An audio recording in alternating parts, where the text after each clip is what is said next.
That's how you respond. Oh, yeah. Mayor, doesn't this have to do with, down by the detention, the pond, Yeah, no, we. the road with Far West? Yeah. Can you respond? Mayor, doesn't this have to do with? Two pieces. Here's our new intersection. Boarding in front. On. Here's the Maverick. No, that's too low. Understand. Right. So it's just Yeah. for the road. I think it'd be nice if they would. Awesome.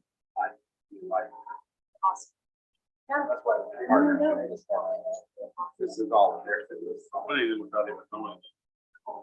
Great for you to see. Pictures excited. Oh, nice. That's exciting. Kim put the thanks. Cool. Okay. And then you two can Felt walk. like we Like, have a good chance to get it.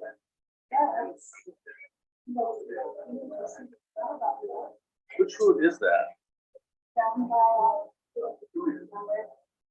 Pond over to connect to that East Street. So are they gonna buy that though? Are they gonna buy the pond? And then the piece behind, and then the second part is right behind, McDonald's. But are they going to buy the pond? Or the essentially? I think that's the biggest piece. Yeah. On it. If they'll get that, the whole thing will go.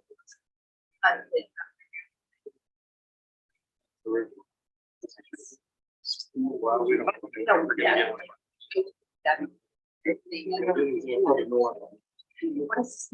So instead of us, Maybe it- instead of us building.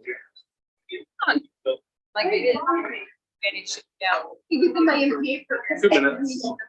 That was it, the graduation. See any That's funny. kitchen chairs? Yeah, his dad was the IT manager. She'll give you the lower chairs. So you don't have to- Kind of fun little connection.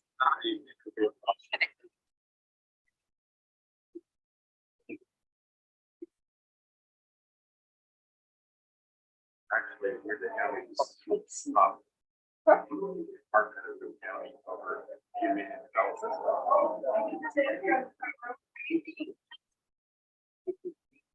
Fantastic. Very, I was surprised that he wanted to do it.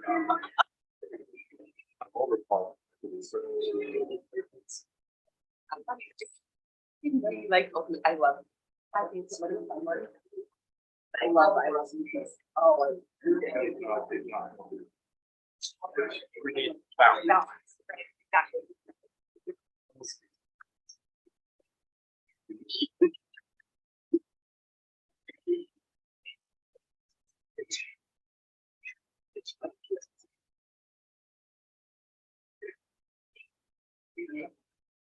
Bro, no. You ready, Laurie? Yeah, no. I haven't read up there. Maybe. Laurie, you ready? Yes, sorry. I don't recognize any of them. Never seen them before. in my life. Sorry, Larry. You never can. Finding them out. All right, I'd like to call to order this regular meeting of the Pleasant View City Council this Tuesday, November 15th, 2022 at 6 p.m. Welcome. It's nice to have actually an audience here. We usually don't, so it's good to have you here. And I know you're all here. We got a couple of quick items of business before we get to that public hearing. We'll start with a pledge of allegiance, opening prayer reading or expression of thought by Council Member Steve Gibson. Steve?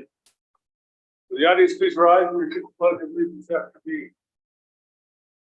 Pledge allegiance to the flag of the United States of America and to the republic for which it stands, one nation, under God, indivisible, with liberty and justice for all.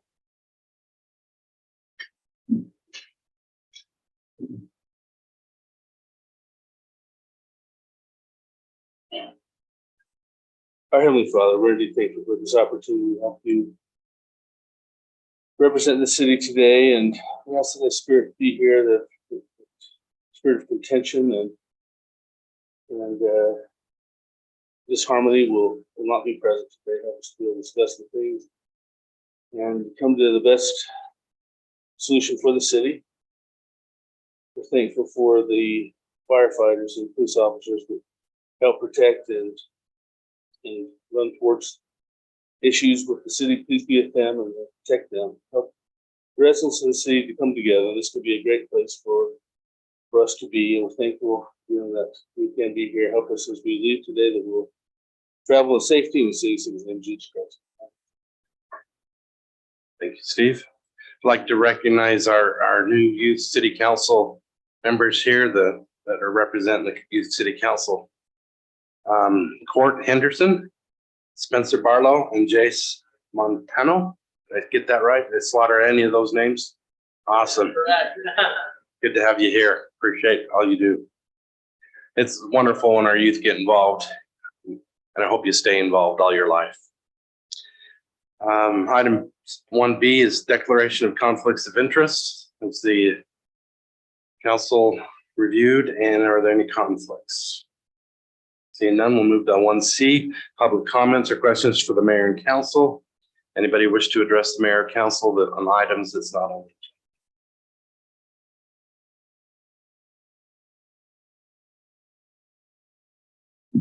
Derek Draper, live in Pleasant View over 400 West. I want to say thank you to the council who are willing to answer questions to the public. I think I've posed questions to everyone on the city council, and I wanted to say thank you for explaining processes and just answering my questions. I posed questions to Councilman Nelson on July 27th of this year. I received a response back on July 28th, where he explained that he would look into matters and get back with me. It has currently been 112 days and I still have not received a response with any answers to any questions I posed. Some of the questions concerning public funds being spent on private citizens' property. There is such. Do we have a list of items Mr. Jackson, Public Works, approved to be paid for, which is not city property? What does the number look like for the last 4 years?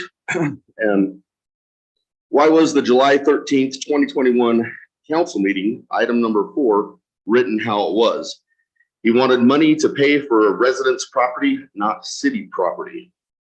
This may be intentional or unintentional, but you can see how it raises questions. This is unlawful and has set a precedent for the city now. To inform y'all, everyone here, the city council voted unanimously to approve the spending of these funds to pay city funds for private citizens' property. I also asked, since the city has set the precedent for fixing residential property, in this case, the sewer line, will I and every resident in Pleasant View be able to have the city replace our sewer lines?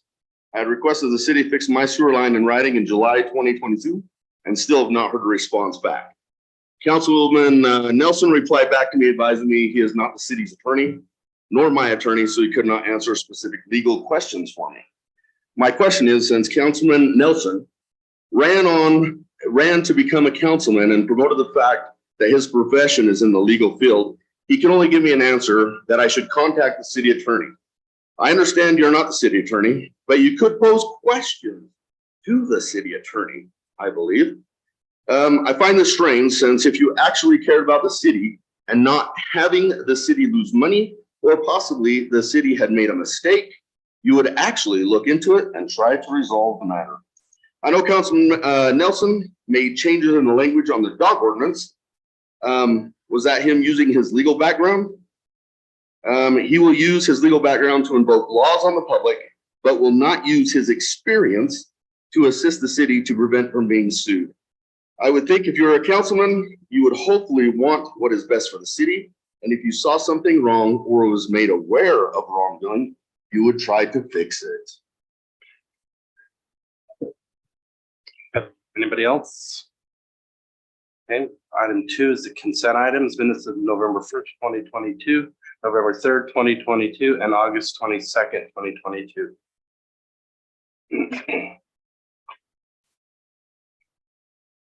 Mayor, I'd like to make a motion to approve the consent items as posted on the agenda. I'll second the motion. Motion by Yuri, second by Marriott. Further discussion? All in favor, say aye. Aye. Opposed? Motion carries. Thank you. Item 3 is appointments. 3A is discussion of possible action to appoint Sean Wilkinson as a member of the planning commission. Sean's back here somewhere. Come up, Sean. I bring the name of Sean to you tonight. Sean is, well, why don't you tell him a little bit about yourself? Be telling about. Thank you, Mayor Call, members of the City Council. My name is Sean Wilkinson. I'm a newer resident of Pleasant View. My family has lived here for about 3 years. Prior to that, we lived in Ogden. Professionally, I am Weber County's Community Development Director, and I've worked in planning and community development for the last almost 18 years.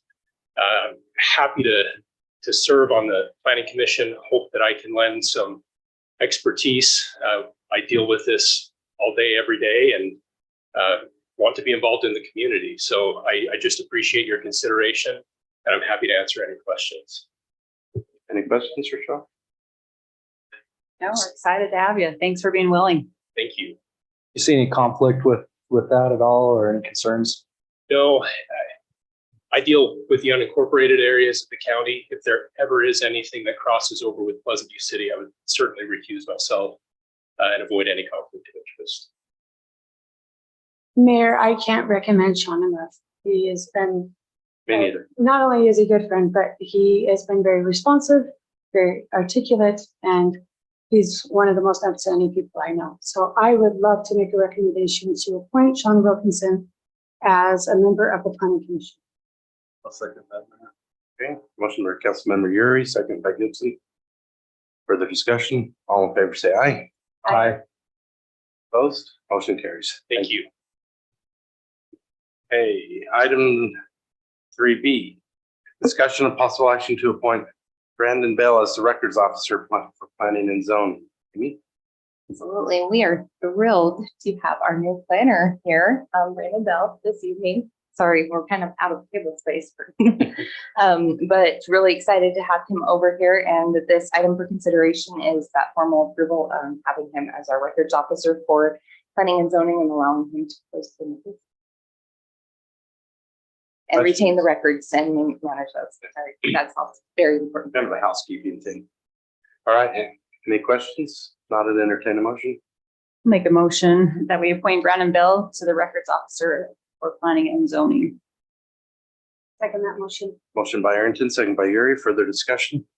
All in favor, say aye. Aye. Opposed? Motion carries. I'm going to read items C, D, E, F, and G all together. Again, kind of a housekeeping thing. We're establishing terms and reappointing the board of adjustments. So these are all the current members who would just seek to be reappointed and to establish their terms. Discussion and possible action to reappoint Richard Evans to the board, extending through November 2027. Robert Knapp, extending through November 2025. Richard Reese to the board, extending through November 2026. Dave Wade, extending through 2027. And Larry Wadman to the board, extending through 2026. Here, I take a 30-second, maybe for the members of the group to say what that board of adjustments do. Maybe just a little bit about their independent status. Yeah, I'm happy to jump in unless, Okay, go. sorry, You're fine. not trying to step on their toes, but the Board of Adjustment is something that's required by Utah law. It's an appeals authority with land use type decisions. There's certain things within our code where people can go and apply for some type of variance, where if they have some type of restriction on the lot that they have, it doesn't allow them to do things that other neighboring properties would be given the same rights to do. And so it's an appeals authority required by the Utah law. I'll cite an example real quick. For instance, they did one on the Harris Hills subdivision where the backyard was a steep gully, and they asked if they could have moved the setback requirements forward a little bit so they didn't fall off into the gully. And so instead of 30-foot setbacks, I believe they were granted 20-foot setbacks, anyway, things like that. They meet very rarely. I mean, I think they've met twice since I've been mayor. So the last 5 years have met I think just twice. So, I have a question. So why are the dates staggered our ordinance calls for that. or staggered? And then is this the full committee? Yes. Okay. And are they all, so to speak, incumbent? Have they all been serving already? Mayor, As a question, who leads them? Currently, the chair is Larry Wadman, but they will elect a new chair, vice chair. I just like that, we had talked before that we would change the noticing, the public noticing, or address the public noticing of the Board of Adjustments. I don't know if that needs to be an agenda item at some point, or So that is, I know I hate to say it, but on my list of ordinances, we've got a list of ordinances to look at possible revisions to, and that is something that's on the list. So some of the things that they're able to address is that consistently to change. Yes. Yeah, more broadly. But thank you for bringing up that clarification. I think that's a good point, because I know that there were questions of some recent things with the board. Mayor, I would like to make a motion that we, for items 3C, D, E, F, and G, that we reappoint each member, Richard Evans, Robert Knapp, Richard Reese, Dave Wade, and Larry Wadman, to the Board of Adjustments. Their terms as stated in the agenda. Motion by Gibson, second by Nelson. Any further discussion? All in favor, say aye. Aye. Opposed? Motion carries. Thank you. Item 4 is a public hearing. Discussion of possible action to consider a rezone of 27 acres of land from agricultural A5 to residential RE20 located at approximately 500 west, 4300 north. Ordinance 2022-32. I'd entertain a motion to go into a public hearing. So moved. I'll second the motion. Motion by Arrington, second by Marriott. All in favor, say aye. Aye. Me.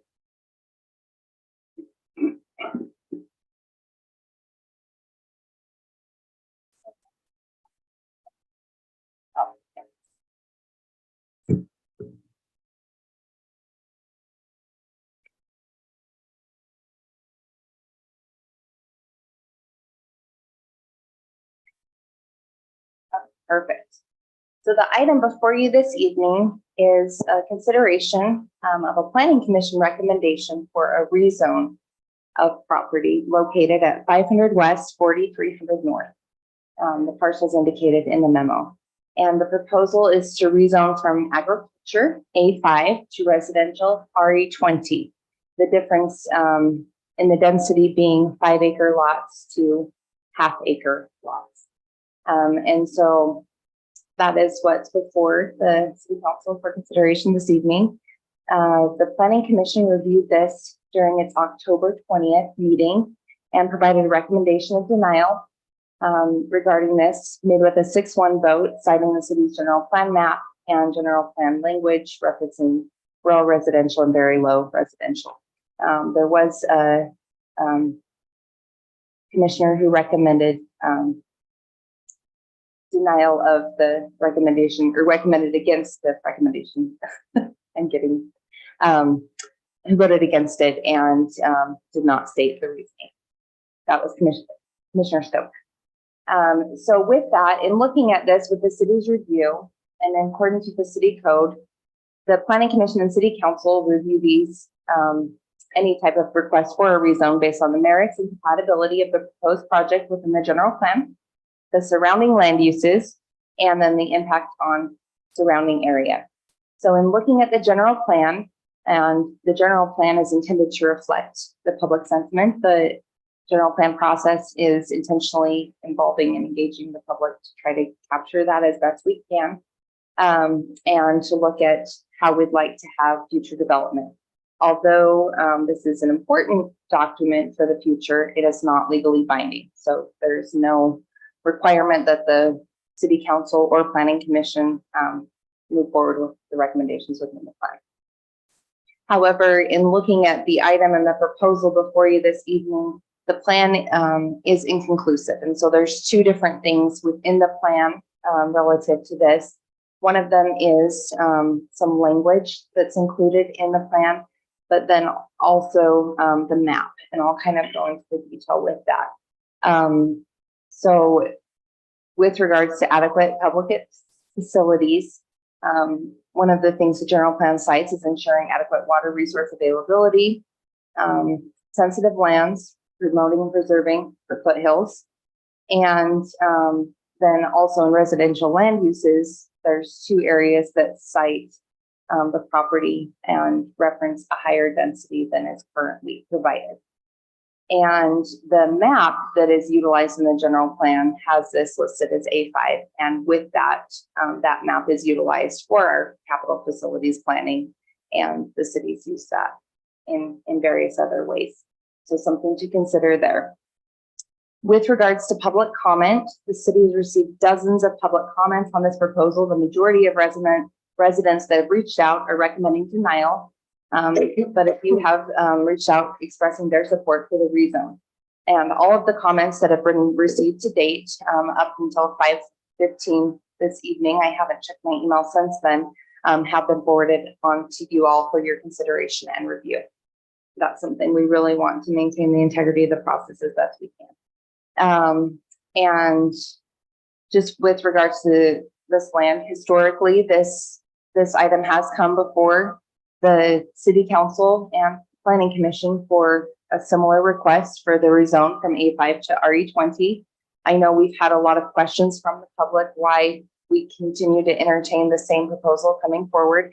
That is something that is allowed in our code, but also due to constitutional rights and as a property owner, the right to petition your government. And just with regards to zoning, highlighted in the memo, there are some differences with the two zones in how some of the lot sizing is, the setbacks, and then building heights are actually the same, but then just the square footage that's allowable on the lots. So with regards to the staff review, because this is inconclusive in the general plan, obviously you've got the planning commission recommendation before you, but we don't really have a formal staff recommendation. It's really, based on what you feel is best. I will ask that you look at the criteria in the code, those 3 different criteria that reflect what a rezone should be evaluated for. And one thing that's really important to note, and I know in a lot of the public comments we've received, there are concerns about water. There's concerns about water recharge, water retention, water usage, landscaping. We've gotten several different types of concerns or things expressed, and those are absolutely all valid. I will say that right now in the rezone process, the focus of this should be based on density. And so whether or not the density is appropriate for the increased density in this area. Those other issues are very vital and important, but are addressed at the subdivision level. And so whether the property develops at A5 or RE20 or any other zone that is deemed appropriate, the properties would come forward and be dealt with at that point. So I don't know if there's any questions for staff at this time. That's our review. I know the developer is here prepared with a 15-minute presentation as well. And just for the public's benefit, the way this will work, Amy will, and then I'll turn some time over to the developer. Then we'll have public comment. One clarification about the density in the water. The map, the ERUs that were calculated for are filled out of An equivalent residential Yeah, so units. Sorry, I hate acronyms. Yeah, was based on the land use map text. So Correct. density would affect that. Okay, so we'll turn it over to the developer. I believe you have a presentation. Do you have it, Amy? I do have it. You know who was doing this, or if we had it up there? Possible to. Yes. Awesome. Well, thank you for the opportunity to be in front of you guys tonight. I appreciate you council members for taking time to meet with me as we were able to. I'm here with my attorney. Chris Andrews. Thank you. Yep, moral support. So I want to introduce myself. We're looking to pursue this project as the Waterman Nature Park expansion. I'm That's sorry, okay. No, Jade. you're fine, Amy. You can go to the next one. My name is Jaden Olson. I'm the owner of the property. I have a bachelor's degree in civil engineering and a master's degree in structural engineering. I'm a licensed professional engineer in the state of Utah. My wife's a graduate of Weber High, and I've got 6 years of experience in real estate and development. Go to the next slide. So as everybody's aware, this is the parcel that we're looking at. It's currently zoned A5. We're down here at the city offices, and we're just straight up 500 here. So we're right adjacent to the Waterman Nature Park. This blue line is representative of the city water line that runs through the property, just for context. So like Amy said, this came before the city council in 2019. This was the plat map that was used to as part of the proposal. There's 37 lots proposed here, 3 of which have already been developed. So they were proposing a 34 lot density in the previous proposal and keeping the water line in its current location. Our proposal is different in the sense that we have a soils report that supports the ability to develop these lots and support residential building. We have an aquatic resource delineation, wetland resources, and they identified one area that makes up 5/100ths of an acre on the property that is currently wetland. And our proposal has addressed those concerns as part of the development. There's been some clarification regarding the 2016 Pleasant View City, the Foothill Area Land Planning Study. The study is designed to guide and develop, not to constrain or restrict development. The subject property does not appear to conflict with the identified natural or man-made constraints that have not been addressed by further study.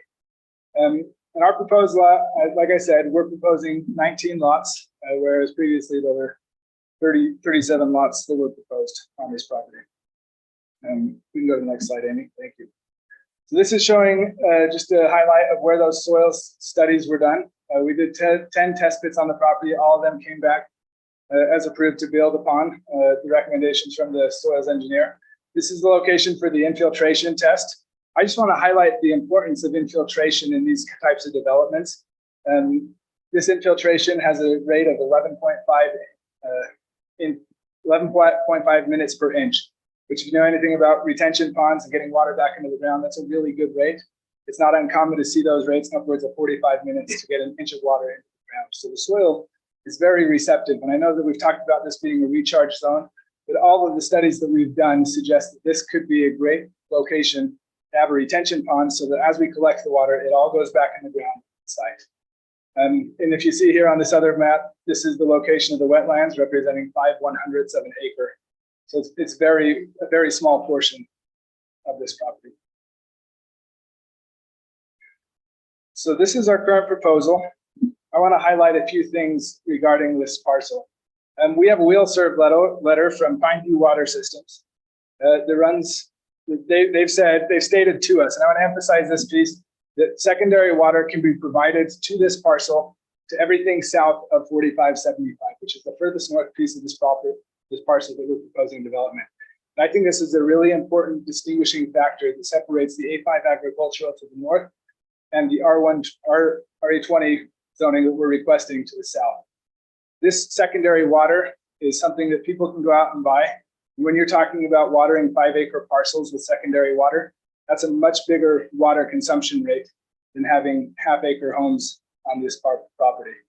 And so I think it's important for the city council to consider the use of this land as far as being residential versus agricultural. So the secondary use, everything south of 4575, Pineview Water will provide secondary water to. So this is actually a conservative way to make sure we're utilizing our water resources properly. I'd like to also emphasize that these are half-acre lots. When we take into account all this open space, including the donation that we're making to Waterman Nature Park, the space we're leaving for the wetland, and the larger parcels, our density is actually closer to 1.5 acres per lot, 1 to 1.5 acres per lot, rather than a half-acre density that was previously requested with the zone change. So there's There's this open space corridor that runs along the east side of the property. This is a wildlife access corridor. It's a 25-foot easement that we would propose to allow wildlife to access Wadman Nature Park and keep things and people from building sheds or fences or anything else along those lines. We want to emphasize the importance of keeping the tree line that exists along this property and maintaining the feel of open space in this area. We talked about storm drain basins. In total, over 3 acres of land preserved for enhancement of the community. That's 3 acres of land that's going to be left as open space, which is a very generous donation as far as density to the zoning. I'd like to highlight the location of the water main. Currently, the water main runs along this location, kind of exits the corner of the property over here and enters along 500 West. We would propose relocating and replacing this water line and establishing a proper easement. Currently, that water line sits on private property and there's not a recorded easement to these parcels. And so I think it's important that the city acknowledge that this is a major cost the city may have to front. Because this is a 50-year-old water line, we're looking at replacing 2,500 feet of water line across the property. That's about a cost of $125,000 the city would have to front in the event that we don't get it done ourselves.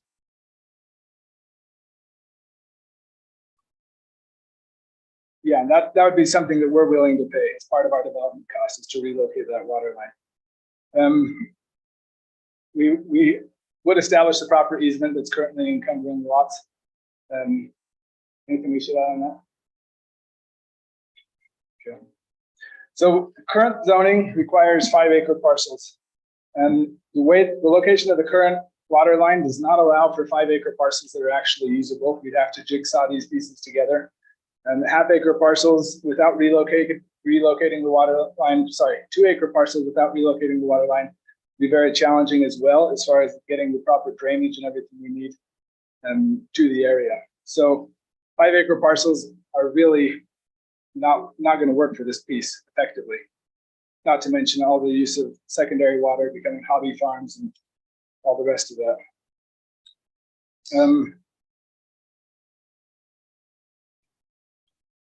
Yeah, so what we're showing here is the retention basins.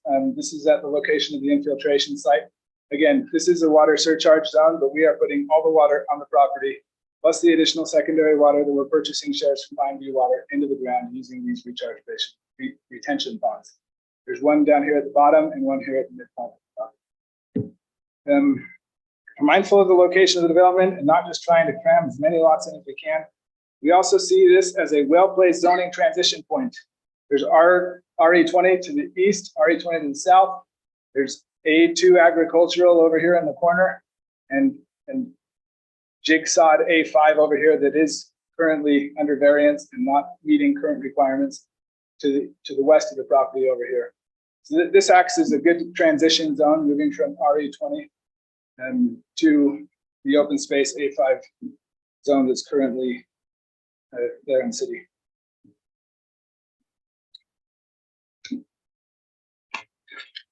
How much time do I have left?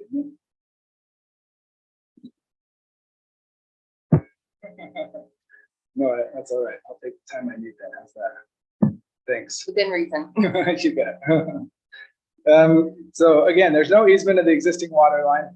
There are currently a few easements on the property that are encumbering the parcels on all sides. And I think it's important to note that the previous property owner would not have encumbered these lots without having a plan.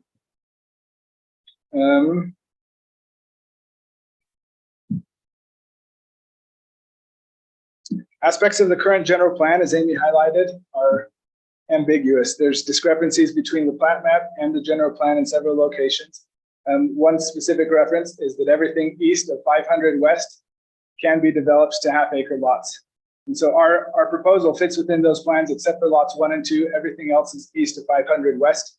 But I think that that's a minor cause of concern when we're looking at the lot layout for this proposal. As noted earlier, our plan consists of replacing the water main, a major infrastructure necessity for the community. The property has also traditionally allowed some use by the city for traffic, and with our proposed development, we aim to maintain that standard. Also, as noted, we have plans for water retention basins and have invested significantly in engineering studies to ensure that groundwater retention is up to standard. So at the last, for my last remaining points here, at the last Planning and Zoning Committee, there were lots of points brought up by the community, and I just wanted to address a few of those going in here. Lot size, I understand, is a concern. We understand that those with the largest and most expensive lots in the city want to maintain their open space. As we have discussed, our plan is an excellent transition between the RE20 and the A5 lots while preserving much greater open space than the typical RE20 developments. Additionally, we are proposing to expand Waterman Nature Park, which is a great benefit to those families not privileged enough to live in the A5 zone. The natural delineation, as stated, is where the secondary water can be provided. And this is again acting as a buffer zone between RE20 and A5 agriculture. Water usage, as discussed earlier, we have procured the secondary water necessary for the development. Going back to this idea of transition area between zone, we are proposing to strike a very reasonable balance between the lower water usage in the half-acre lots and adjacent open areas and the higher water usage of 5-acre mini farms, which obviously use a lot more water in the event that these are used as mini farms, which is very likely, again, because the secondary water available to these lots. Lighting, we're happy to discuss downcast lighting in the streets and neighborhood. We believe this could be very reasonable for preservation of open space. Moving back to water for a second, we can implement water reduction plans, zero-scape along the park strip, other things in the development that would help mitigate any wasted water for the proposed development. School overcrowding. Such overcrowding is almost always only resolved by expanding the tax base. And in our ever-growing communities in this state, overcrowding is a continual concern. Reasonable development provides both open areas and sufficient tax resources. We believe our proposed plan certainly does this. There is sufficient tax base to be self-sustaining in the growth while also preserving open space. We have diligently attempted to preserve the nature and feel of Pleasant View with our proposal. This includes preserving open space, bringing our own water, and improvements to the existing wildlife and natural areas. Community enhancement has been our goal, and we believe our proposal strikes the best balance for the use of this property. We are doing all that we can to develop this land in a way that prioritizes open space and the needs of the community. I know that you're all aware that this land will be developed. It's just a matter of doing it responsibly. And I'd encourage you to evaluate the proposal in front of you. Thank you for your time. Okay. Thank you, June. May comment just two reiterations. One, prior to the presentation, we talked about the A5 zoning in particular in this community being sensitive to the water needs, and this development proposal takes care of those water needs. They bring their own water, which is something to be very mindful of. Also, as far as the zoning is concerned, there already is an A2 close to this development. And the A5 to the east, to the west, I'm sorry, is jigsawed together. So there's already been some play with this area as far as the A5 zoning is concerned. Just a couple of things to know. This may be an excellent opportunity to preserve open space and still develop the land that we will choose. Thank you. Thank you. And before we open it up to the public, just a couple of comments. One, I've seen a lot of, maybe even you, but we've received a lot of comments from the emails from public. Thank you very much for all those who've sent those. One of the main things is, why does the city keep bringing this back? The city isn't bringing it back. The petitioner, a new person has come in, and like Amy kind of touched base on it, they have a right to do that, and we have to consider it. And so it's not like we're bringing it back as a city, and that's a constitutional right, and we're here to protect their rights. Number two is, I know everybody's time's important. And thank you for taking your time. Thank you very much for taking your time and showing the interest in your community and coming to this very important. I think one thing we did a couple of years ago, which was very beneficial,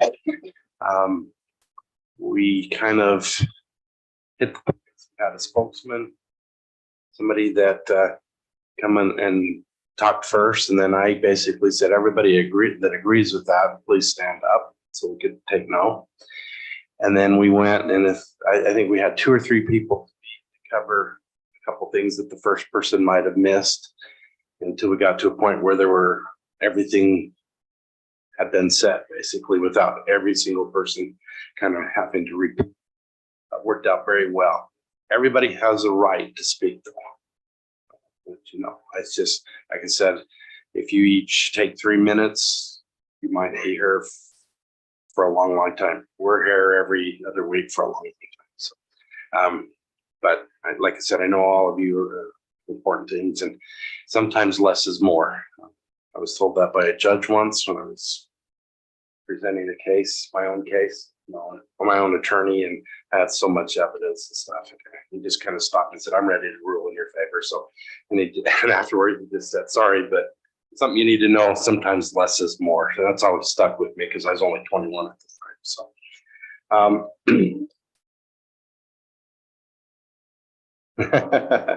so what we'll do is we'll listen to you. We're not going to, you're here to give us, and then we try not to necessarily answer as much as take your input. And then we'll have a discussion amongst ourselves after everybody said what they want to say, and eventually we'll call for a vote. Okay, so 3 minutes per person. If you'll find out when you get up to speak. 3 minutes is actually quite a while. So, who's going to be our timer over here? She'll stand up when your 3 minutes is up. Okay. All right, we'll open it up to members of the public. If you guys have somebody. Okay.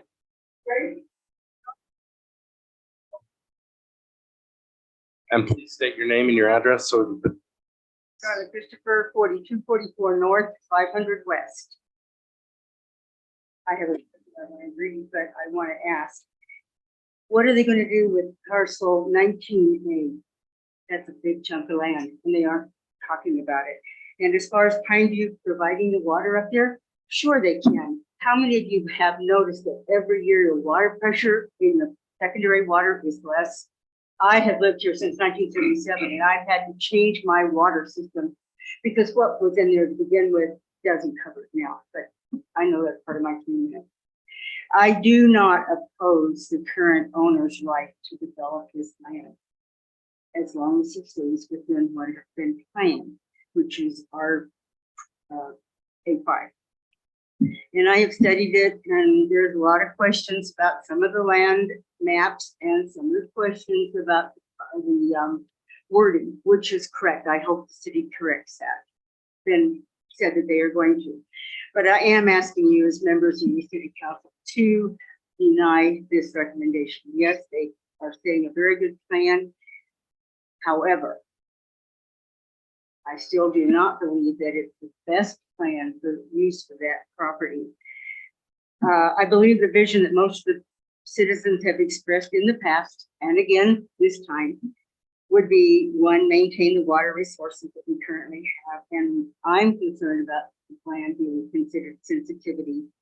If additional homes are permitted, it is going to diminish groundwater rechargeability, no matter what they say, or how many land water retention ponds they put.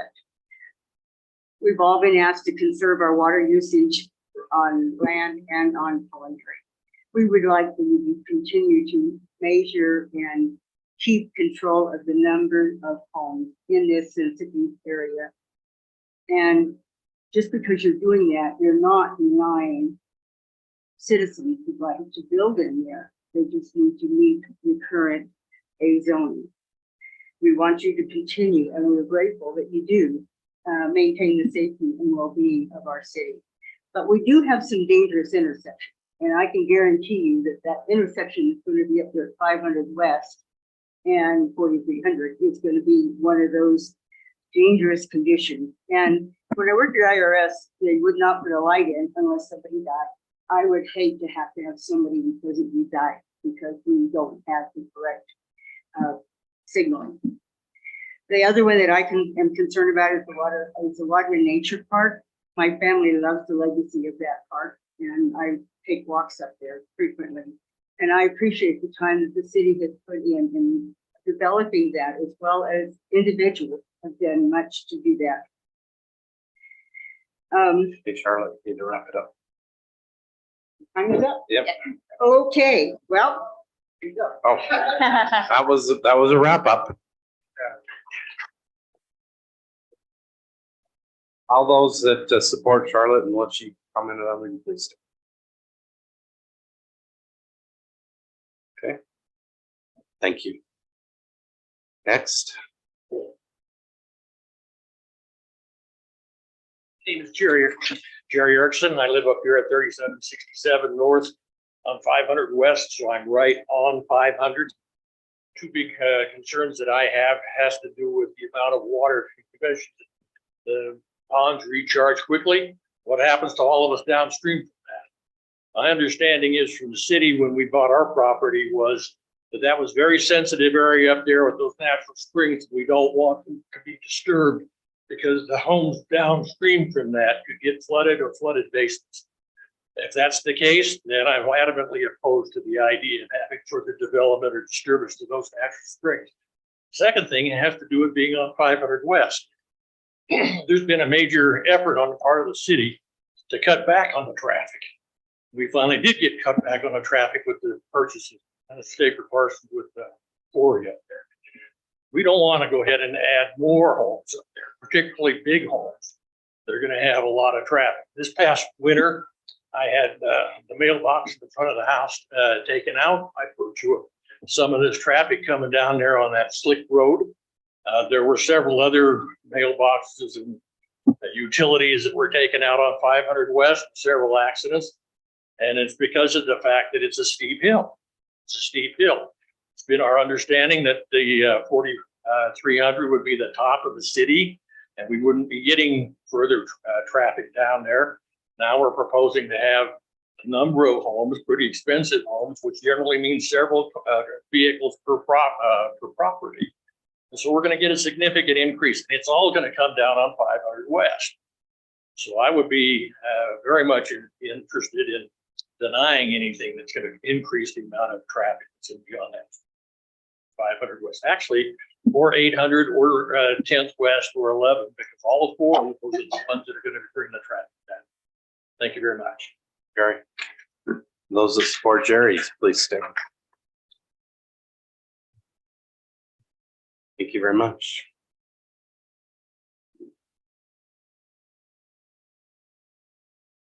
Hello, council members. Thank you for this opportunity.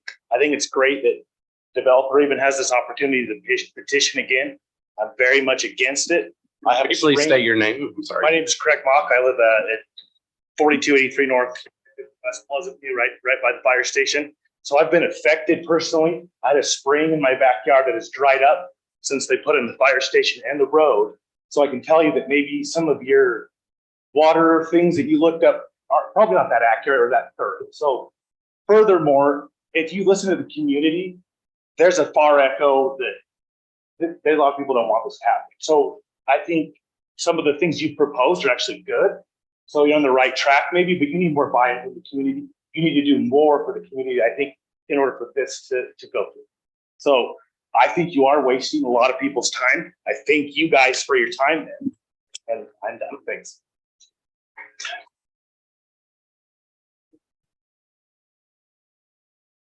We'll go with applause as opposed to standing, unless you guys want the exercise. Glenn Ames. I've been here for 16 years. See a lot of pickleballers and great people up here. I was up here a few years ago, last time. And I am an engineer as well. 28 years, civil engineer, specialized in water resources, now with UDOT. But I've done a lot with water in the past.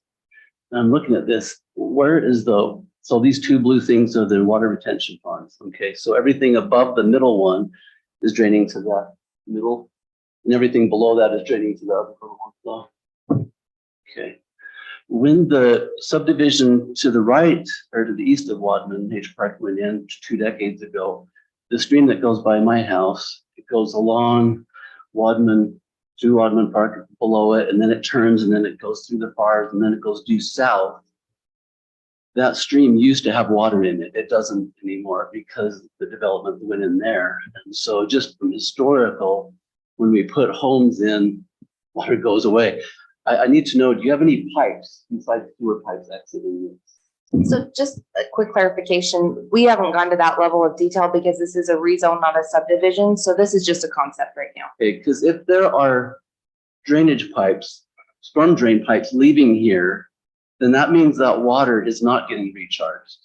So that's the scary thing, because that's what happened, is we had all this recharge going on to the right and to the north of Wadman, and when that changed into rooftops and asphalt and concrete, it got all went into pipes and then goes straight out.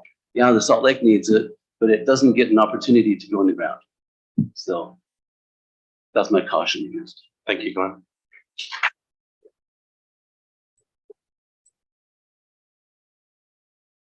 I'm Edward Williams. I live at 4161 North, 425 West. We've been here about 40 years now. And when we chose to buy here, we had other places we were looking at. I was hired by the school district. And we looked at a couple of them, and we chose this one because of the environment, the distinctive characteristics of it. We actually could have afforded the other one a little bit better, but we were willing to push ourselves because we liked it here. So for a while, we pushed ourselves financially. When the Planning Commission laid out the city plan in 2017, they understood that and created a general plan that would preserve that special environment, okay? And we commend them for that foresight. Let me just quote a few things from the plan. Under Plan Overview Continue 2, they said complement and accentuate the city's low density agrarian areas as distinctive elements in the community. Promote and preserve the sensitive areas of the foothills north of 4300 as the area continues to develop. Promote the city's distinctive character as an alternative to that found in surrounding communities. And then when you get down to the residential land use, rural residential, which refers to that particular area above 4300, I'll leave out the water part because they do talk about water in the city plan. But they said development in this area should be either 5-acre lots or larger. Large portions of this area, and these are all quotes, large portions of this area should be left as open space with trees and vegetation. And I don't, you talk about mini farms. There are a lot of 5-acre lots above that pole patch there, and I don't know that there are very many mini farms up there. Most of the land is left, okay? Anyway, it said existing agricultural use should be encouraged within the area and appropriate protections for development provided. Preservation and protection of open space are a priority, okay? That's why we moved here. That's why most of these people moved here. That's why the plan is designed to protect that. And that's all we're asking of you, okay? It's obvious that most developers are interested in maximizing their profit. That's their right. No complaint about that, okay?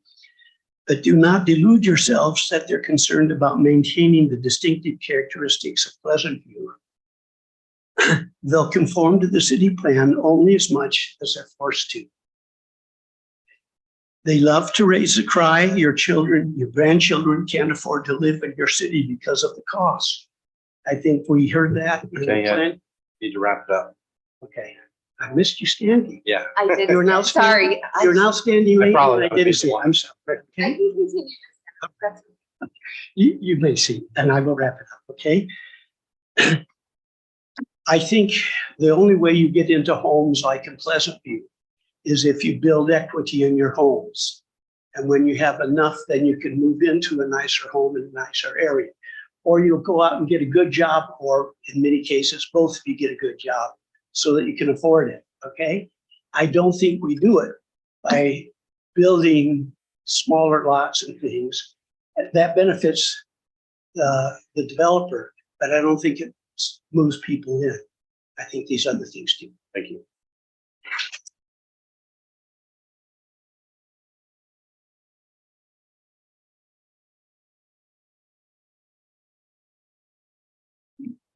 My name's John Sutton, 4353 North, 350 West, adjacent to the fire station and also adjacent to the east side of Wadman Park.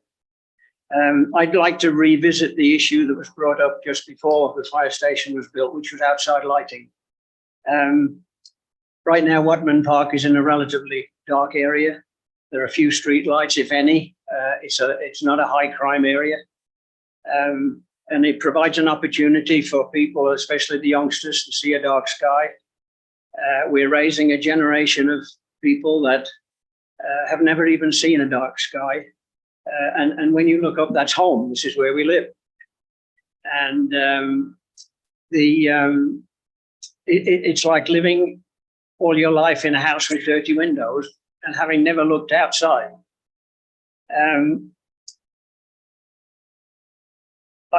I'm assuming Pleasant View City will require the dark sky certified lighting for any street lights on this development. But there is no controls on outside residential lighting.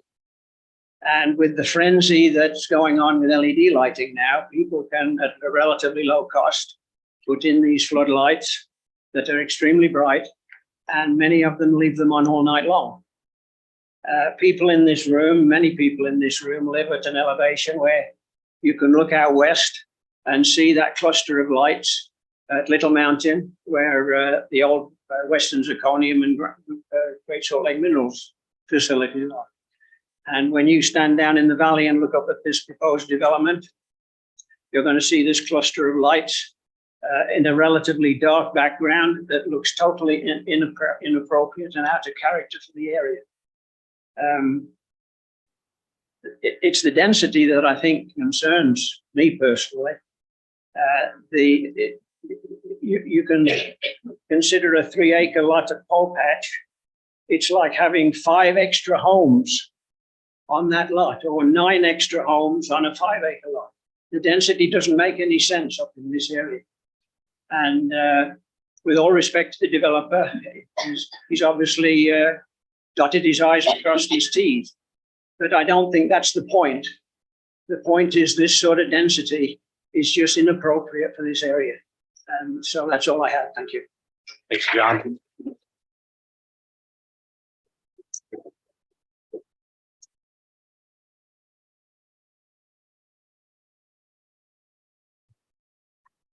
Hi, my name is Andrew Sandstrom. I live on 3650 across from the elementary school. I'm a renter. I'm not a homeowner. I wanted to say, first of all, that I enjoyed the flag lot the wildlife got. And so I hope that that's a joke, though. It is very much a flag lot for the wildlife corridor now. I hope the year figured out. They actually are pretty smart and probably will. But I did want to mention that as the grandchild who can't afford to live in Pleasant View, you know, this development would be great somewhere else. I agree with what's been said about that. I don't think it's great here. I know the position that you're in as a city council. You have to look at development. You have to look at maintaining the character of the city. And I really don't envy the position you're in. I'm a political consultant and a PR consultant. I've watched people go through this before, and it's not a fun situation to be in. I agree that there's a lot of stakeholder relations, Jaden, that you might have done.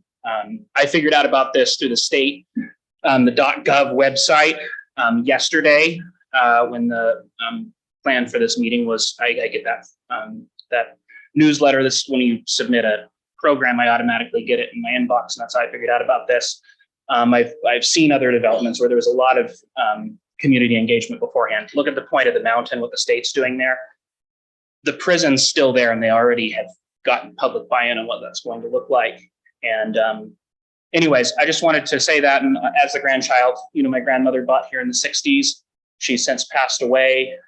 And I would love to see some more deliberate planning on the city's part so that those of us who can't afford to live here, again, this isn't going to make my life more affordable. I would be the one hobby farm, though. I would be the one hobby farm. I grew some blueberries this year, and they're doing pretty well. But I do want to say this isn't going to make my life more affordable. Some very carefully developed, I know like Ivory Homes, for instance, has worked with communities to create some duplexes and fourplexes that are intermixed with upper middle-class housing so that people like me can afford to live closer to our parents. That's the way my neighborhood was built in the 60s. You look at it, there's a fourplex a block away from me. There's 2 duplexes. My parents have a mother-in-law apartment that I live in now.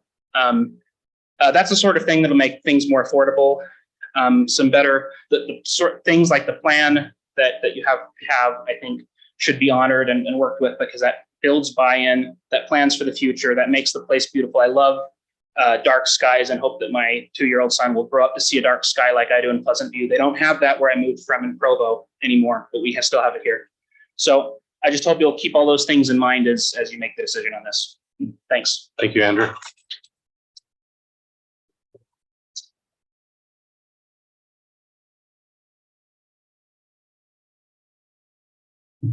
Good evening. I appreciate the opportunity to speak to you guys tonight. My name is Danielle Jepson. I've been a resident of Pleasant View for about 11 years now, almost 12. I also have a background I'm a licensed professional engineer with an emphasis in water engineering, water resources engineering from California. I moved here and haven't worked in Utah, so my license is in California, just a side note for that.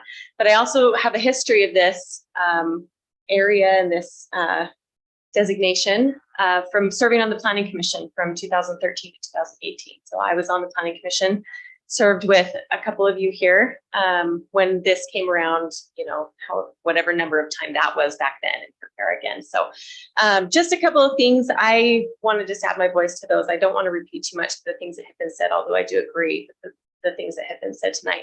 A couple of corrections that the gentleman here talked about. One of them is just a correction on the general plan language where it talks about that parcel, was it west of 500, can be developed in, half-acre parcels. When I was serving on Planning Commission and we did the general plan and we certified, signed, copied, brought it before the city council, that language was not in the general plan at that time. So I just wanted to make that clarification that that was not something that was ever discussed. This parcel has always been land that was meant to zone A5. And you can look at the certified copy versus the copy that, is sitting in the archives on a computer, and it is different than the certified copy. So I just want to bring that to the attention. This was never discussed with us as a planning commission or the city council at the time that was brought forward, that this was brought forward and discussed as part of the general plan redo that we did in, I think it was 2000. I'm sorry, I'm terrible with dates, 16. So that language was different. When we signed it and certified copied and everything, this entire parcel was designed to be A5 always. Not to say that it can't ever be rezoned. That's why we're here, right? We can always hear rezone applications, things like that. However, moving on from that, the city does have a history of wells and springs drying up, as some of the other people have discussed. The Little Missouri Spring behind my house where I live, I live at 1082 West, 4000 North in Pleasant View, and the Little Missouri Spring is right behind my house. And it used to be one of the main sources of our water system, and has since, come to a trickle, and we don't really use it anymore. That was also during the time that I was on Planning Commission, that was kind of decommissioned as a water source as part of the city. I think I've heard rumblings that we're trying to get it back into the source of the city's water source, which is a great thing. I would love to see that. But that's just one of the springs that has come to a slow trickle over time because of development and different things and drought. And there's multiple things that feed into the reasons why that is. But Jesse Creek well, at the time that when I was on Planning Commission, that was one of the major concerns, was the Jesse Creek well that had kind of dried up. I will wrap this up. I talk a lot. I'm really sorry. Jesse Creek was a major producer for our water system and slowly became not a producer for our water system, which is why well number 4 had to be drilled and Weaver Basin water had to be purchased, because that well had slowly dried up and become not enough water for what we needed, which also sparked a building moratorium within our city at that time, because we were building and developing land with a thought that we had enough water based on this, Jesse Creek well that was producing great. So we thought, come to find out it was not. And so we had to close down building for 2 solid years because it was, not producing enough water. So that's just a couple of the things. I hope you guys will consider, as a resident, leaving all of my, past experience with this issue aside. As a resident of Pleasant View, I'm asking and almost begging for responsible development within our city. This is the sensitive land study that I've poured over multiple times, because this is something that I just enjoy as my background. In it, it says, Danielle, you need to.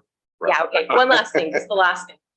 In it, it says that the purpose of this study is to ensure that the health, safety, and welfare of Pleasant View residents is not compromised. And that's the whole point. So I just ask that you consider all things, especially our water situation, when you consider this proposal. And I, just to state for the record, I am against this proposal in this area. So thank you, I appreciate it.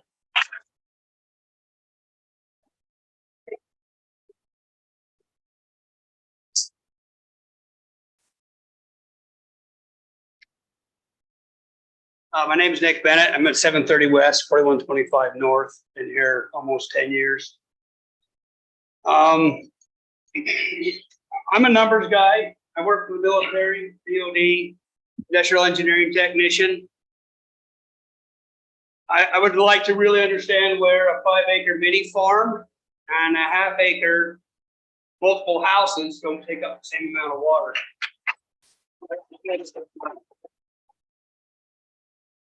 I grew up in the middle of nowhere on a farm. My dad still owns it. It's been there for 6 generations. I understand what water is. I understand the need of water. I have a lot of friends around here, friends of mine up in North Ogden. This year, you guys know the trout farm. This year is the first year in history they've had to run air pumps in their fish farm to keep their fish alive because there's no water in that spring. We can sit here and we can say, Pine View will give us water. They're going to have to start putting meters on because they are out of water. Pine View's out of water. The one right above it, I don't remember the lake right now. I'll have to think about it here in a minute. Causey is out of water. We're watching salmon, watching everything else die so we can have green grass. I just want to make sure that we understand that math, no matter how a 5-acre plot's broke up, 5 acres is 5 acres. The more grass and more houses on that is the more water usage. Every household uses about 30,000 gallons of water a month. On the slim side, if there's family and kids, they're push upward around 60 to 75,000 gallons of water a month. So anyway, just want to remind you guys, there are numbers.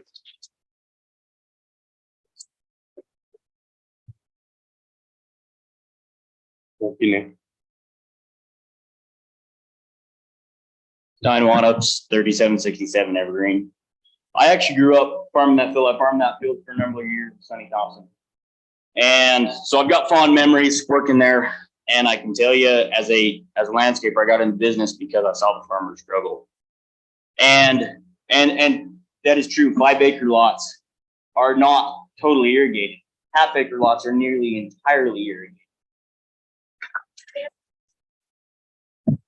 It's not fair for the people of Pleasant View to be under tight water restrictions. Many people are ripping park strips out on their own dime just to build more houses. I think we ought to, if we do this, I think we ought to change the name Pleasant View. I think we ought to call it subdivision view, apartment view, industrial park view. I mean, we could come up with all sorts of great names. We ought to have a commission on that. But Pleasant View's changed. I mean, we could have moved to Bountiful, we could have moved to Farmington, but we didn't. We moved here. And people want to live here, but they don't want to see it turn into Farmington and Bountiful and all these places that are overcrowded. Now, I understand that we've got to develop, and that's fine, but we owe something to the founders of Pleasant View as well. And they did not intend for that hillside to be covered in houses. I have dear friends that run, well, they used to run cows up there, and then the city drilled a well, and then the city says, oh, well, that was an earthquake that dried up your spring and then never made it right. And they're not real enthused about that. And, you know, this is about the 6th person tonight I've heard that has had water dry up because of development and because of the drought. The drought plays a huge part of it, but this is not the time to build houses up there. That's all I got.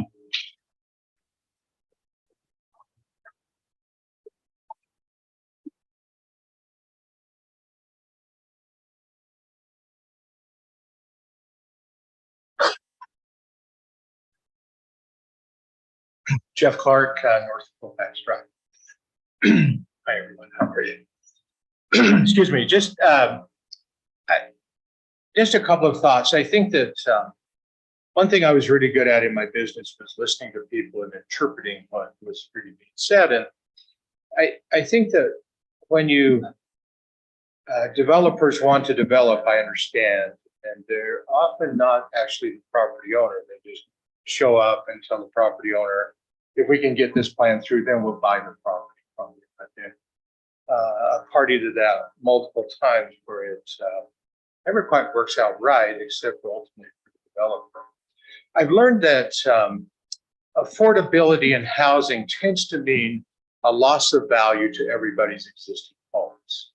And I think that that's probably the clear message that we want to send behind all of the things we're saying, is that when you allow an area which we all believe when we bought above 4,300 to cease to be A5 zoning, which we thought was the case, which we bought into and invested our money to build homes, maybe bigger homes on bigger lots, it's an economic decision that we're fighting against as well, because it represents, in our mind, a significant loss of value to our homes and our property. So to me, when we start talking about affordability and grandchildren who live in Pleasant View, we're also talking about a loss of value to everybody who's here. And I'm not sure that's the fair decision to all of the existing homeowners. I do have a question. It seems that, is there a big 5-acre lot that's part of this development? Is that how that's working out? And whose lot is that? Well, is that lot in favor of these? Yeah, you need to direct comments to us. Oh, I'm sorry. It's okay. Well, it just wasn't clear when they, so it's kind of ironic that you've got a 5-acre lot next to all these half-acre lots who I'm going to assume has an economic interest in the whole project. Otherwise, they probably wouldn't allow that, given what 5-acre lot owners usually want. So that's a little odd to me. And then I just think the last concept that I keep thinking about is that in both meetings, I've heard how councils need to really err on the side of property owners and they have a right, et cetera. And I think that's true, but you have to balance that with existing property owners as well, right? And I know that's difficult, and I think that you've got a difficult decision ahead of you. But I think that if I look at the model seems to me to be a developer comes, you get a neighbor with an economic interest, they come down here with some moxie with the city, and they say, this is good. But if you keep that plan in place after iteration, pretty soon we're going to be in here saying, hey, it's a good idea to subdivide our 5-acre lots into full patch for the other 5-acre lots around. Jeff, hey, I can get 6 quarter acres out of your 5 acres and you still have your big home. It doesn't make sense. You have to, as a city, I think, draw a line somewhere that says, above this area, it's going to be bigger. Above this area, it's going to be smaller. And we thought you'd done that. That you would stick with that. Thanks. Thank you, John.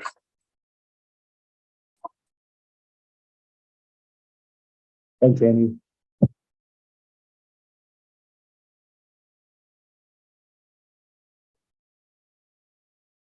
Larry Hansen. I live at 4296 North 500 West, so right at the top, across the street from their entrance. There's been a ton of things talked about water and the impact of water and what's going on. Just about a month ago, we got a great letter from our mayor that commended us all as citizens for saving water. My little place up there, it's pretty small. Most of my house is underground, so it's still dirt all the time. And so the deer don't walk down a 25-foot path. They come through my yard no matter what. And, it's the way nature is. But I just wanted to add just a little teeny bit of clarification. On April 21st this year, our Governor Cox, issued a state of emergency for the state of Utah and declared it national, almost a disaster because of the lack of water within our state. On the average, on their site, the state site, it says 60 gallons per person per day culinary in a home. If you take 18 homes and you have 4 people in those homes, that's 72 people. That's 4,320 gallons per day of culinary water that they go through, or 1,576,800 gallons per year. That's for those 18 homes if there's 4 people in those homes. Where does that water come from? If we're purchasing water, where does the guarantee? Does the developer guarantee with a bond that there'll be water available, or that they'll drill the wells so that we have those so that the aquifers full?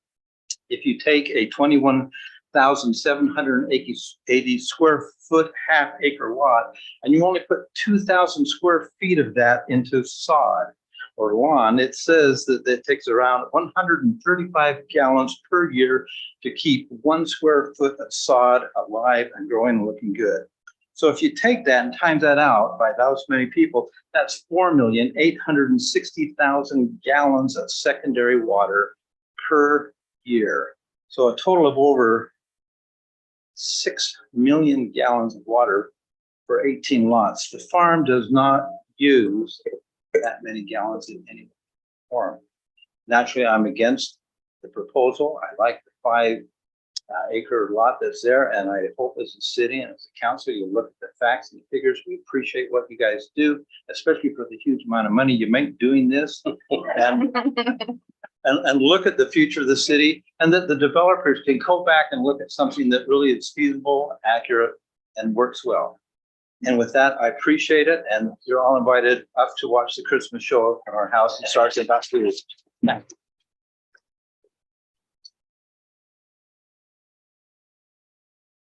And if you haven't seen the shows that he puts on up there, I encourage you to go up and do it.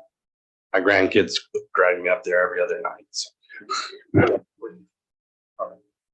Anybody else?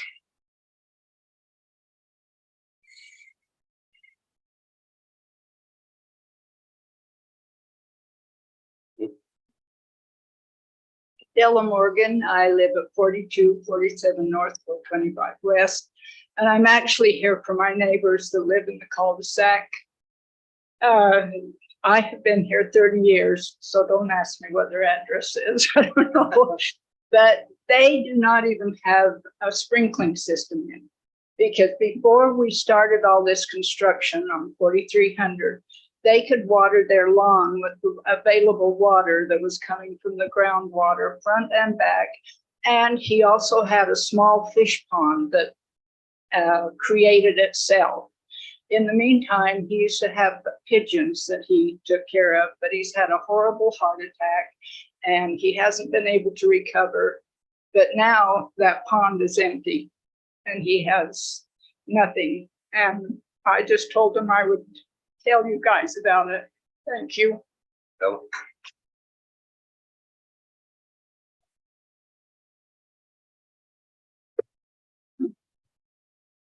Good evening, Tony Pittman, 1322 West, 3200 North. I was hoping someone else would bring this up, but since no one did, here I am. The cool thing about the process that we have is there's different levels in determining decisions like this. And at this level, we're at the discretionary stage. Okay, we've heard a lot about the water and the land and use and all these things, and those are good reasons not to do this. But there's something else about this. When we did the general plan and we created that map, I remember the process was citizens came in here and they saw maps. Very few of them read the text. And we put sticky notes on those maps saying, yes, this is what we want. No, this is not what we want. And the result was the future land use map. And that's what the residents of Pleasant View asked for and said, this is what we want Pleasant View to look like for the future. So when you talk about the discrepancy, whether language is there, it's not there, whatever, the maps are what the citizens bought into. And that gets to the discretionary part. At this, as soon as the zoning's changed, our discretion goes way down. If it meets the zone, it can be built. And that includes if the developer wants to spend the money to bring in the water, bring in the whatever, they could have 54 lots up there. If they could solve those problems, and maybe they could. And now we're stuck with 54 half-acre lots up there.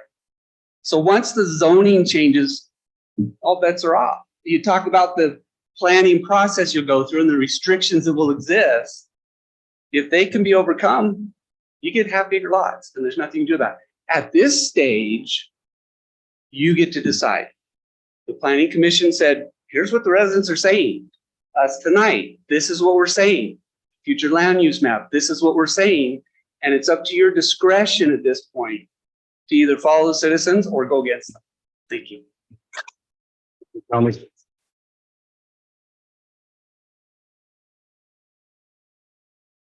Any others?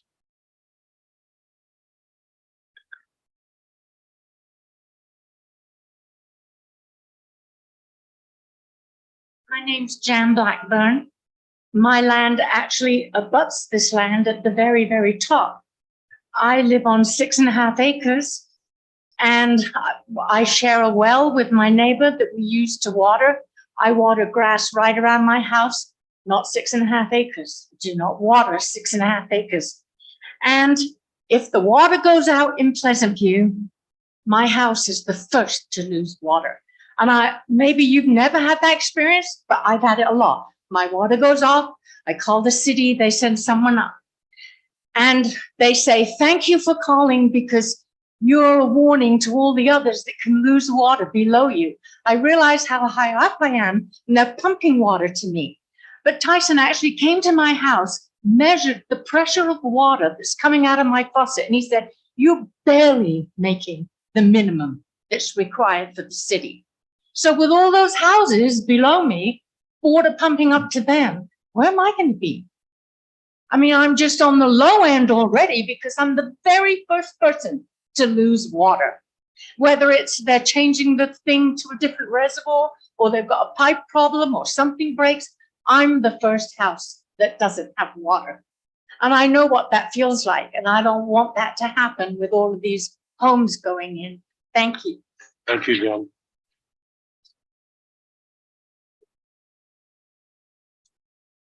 Any others?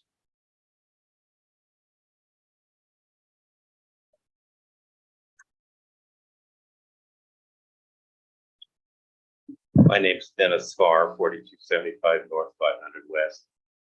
And you've already gotten all my literature, my letter. Sorry, Phil, I couldn't catch you at home, but I caught everybody else personally. I did leave it with my name on it. I'm a man with a face and a name, not just an anonymous on a computer.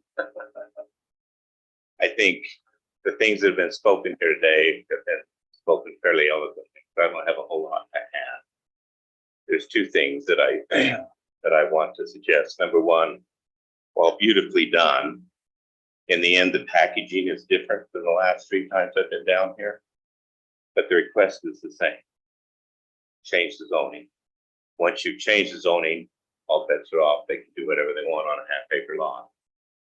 Secondly, I know that your planning commission looked through all of this and they voted against it 6-1. I think your chairperson's here. I'm putting him on the spot, but I'd like to hear the reasoning behind why they made that decision.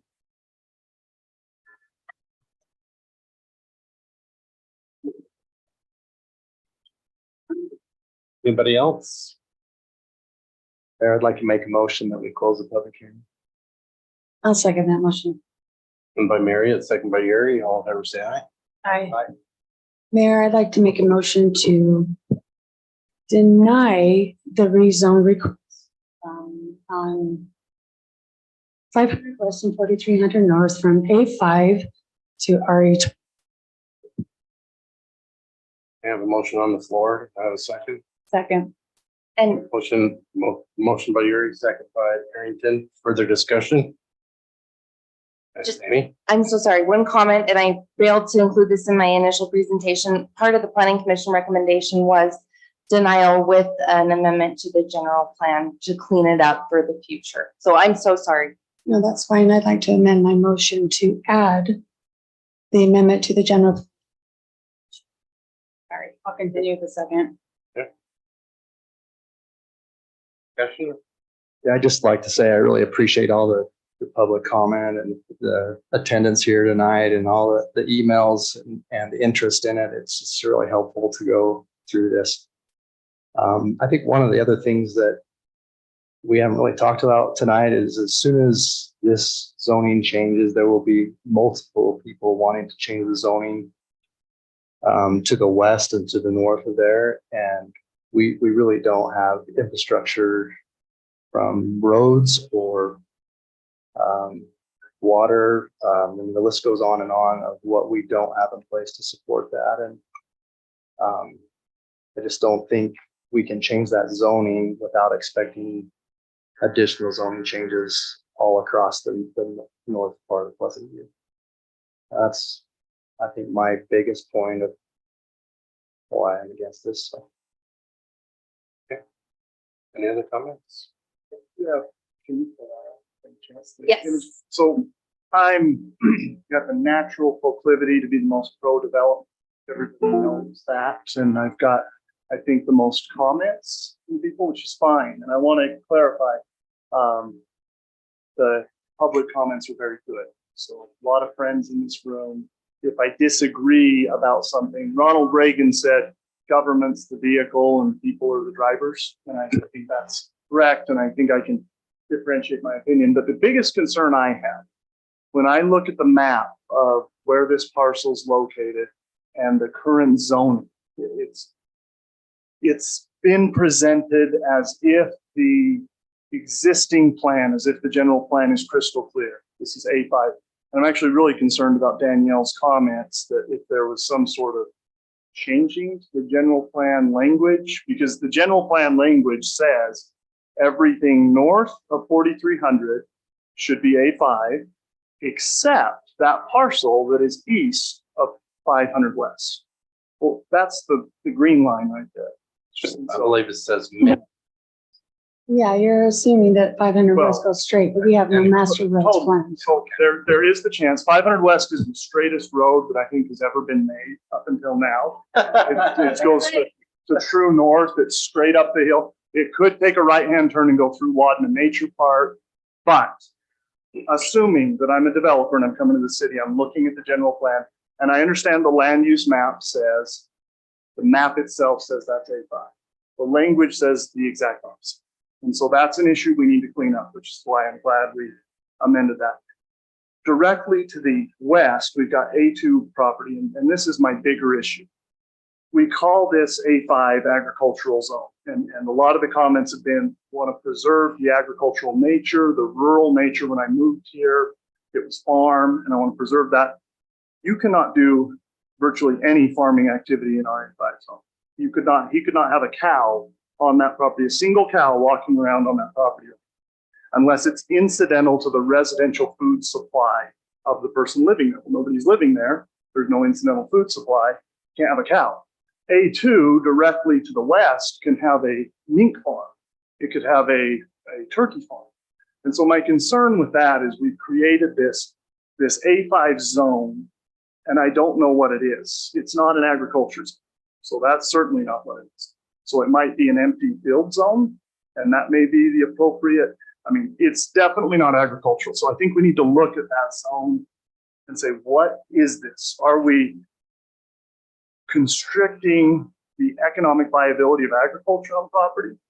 Because if we want them to keep it agricultural, we have to allow them to use it for agricultural purposes. Otherwise, we have to allow them to put houses on it. It's got to be one or the other. We can't just say, build 5-acre houses.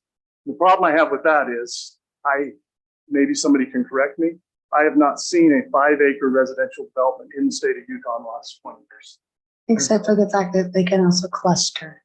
They don't have to be on 5-acre lots.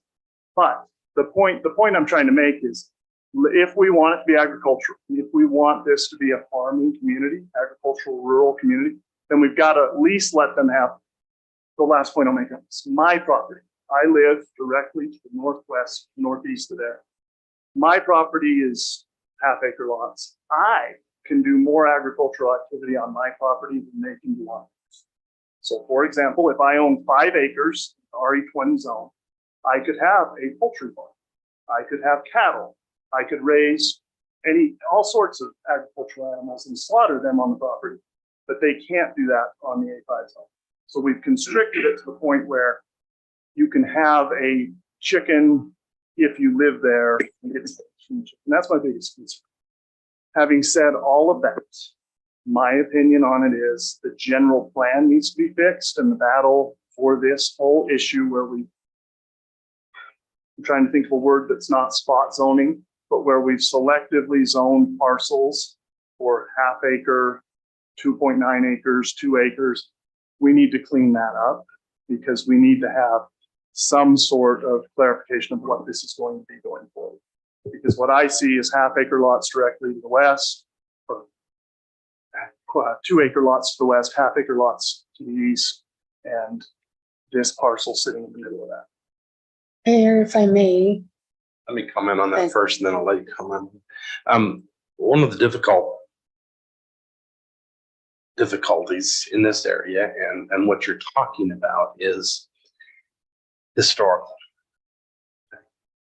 And if you go back 60s and 70s, when these zones were created and these different areas were zoned, and what they were thinking, I don't know, because it happened when I was way young, back in the 50s and 60s. So you're right. We need to probably fix some of the zones they created back then to deal with the mountainside, and maybe they didn't call it the correct thing, or maybe that's all they knew to call it, or whatever. But we certainly need to. I just don't want to make the mistake of thinking that we're the ones that did it. This has been done a long time before us, and does it make sense in today's world? Probably not. In the world in the 50s and 60s when it was established, maybe it did. I don't know. I can speak to that just a little bit because I've done a lot of research. And you're much older. Going back, no, I've taken a really arduous task and boring task, but somewhat interesting task of going back to the 1960s and looking at every city council minutes and planning commission minutes to find out why and how we got here today. And A5 was initiated in the 1960s as a placeholder because they knew that the foothills were sensitive. But there were decisions made, political or whatever else, to have those two A2 in 2009, and I can speak to that if you'd like me to. And the other ones that are there were done through the county, and they're not even on our map. RA20 was vested at the time on Mount Majestic in the 1960s. So when the general plan was made and the master plan was made, that was excluded because they had vesting rights. The application was in. A2 happened in 2009 through some political decisions, but that had nothing to do with amending general plan or whatever. But anyway, the A5 was placeholder until the city just, move forward with the sensitive lands overlay. 2016 happened. We adopted the plan saying, oh yes, indeed, the areas, we need to protect them. We're still in the process, slow, of adopting the overlay to address a lot of the issues that Phil's mentioning. I 100% agree with you. Everything should be precise, everything should be clean, and we need to fix some language. And I also agree with Mayor, now is not the time to say, oh, well, let's do this. We need to protect it until we get it right, because we have 12,000 people's lives at stake. Okay. All right. Call for the vote. All in favor, say aye. Aye. Any opposed? No. We're not adopting the ordinance. We're going to amend the request. Any opposed? Motion carries unanimous. Thank you. So, yeah, we voted to deny in case.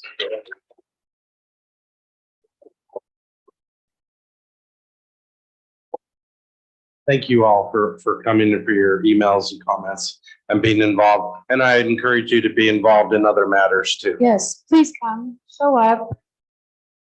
We're here to represent you. Item 5 is a public hearing to amend the budget. Let's take a break. Yeah, let's take a 5-minute break. Take a 5-minute break. Thank you. Sure, yeah.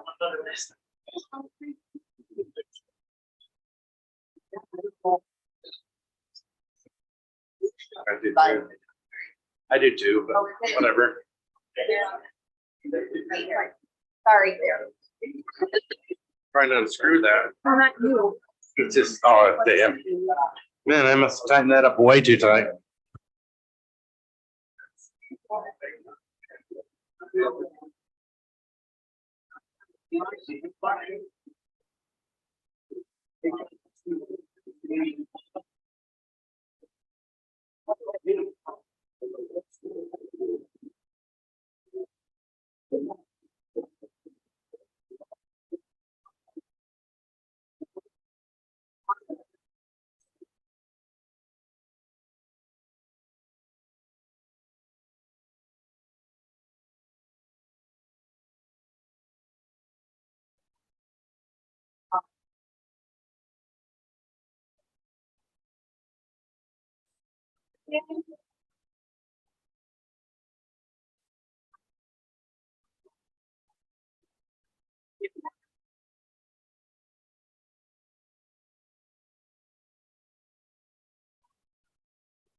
Phil, am I freezing you out? Okay.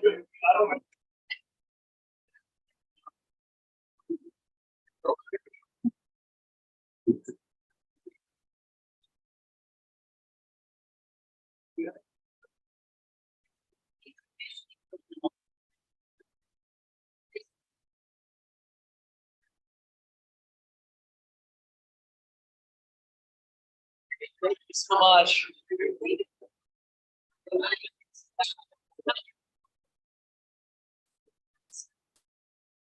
So you'll go around this way. I don't want to get.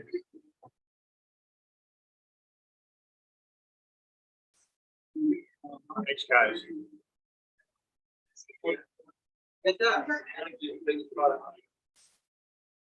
Yeah.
We'd have to come on.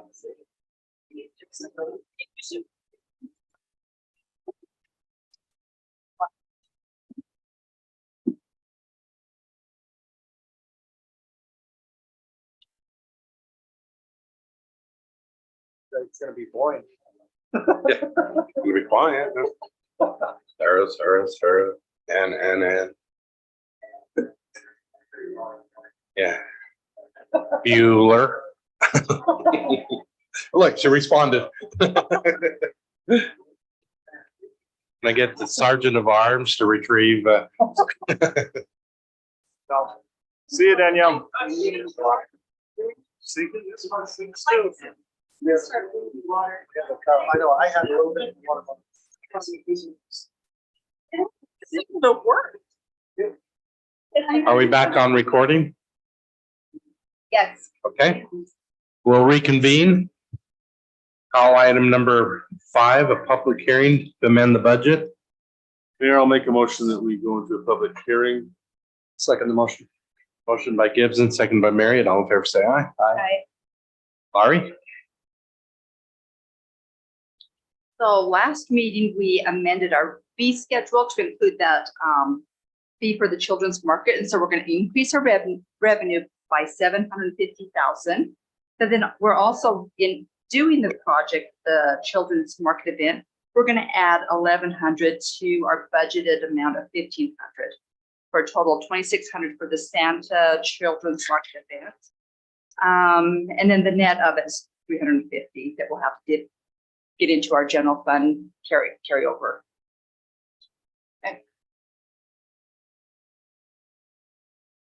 You know how much it's gonna cost or That's how or which float? Got bigger plans.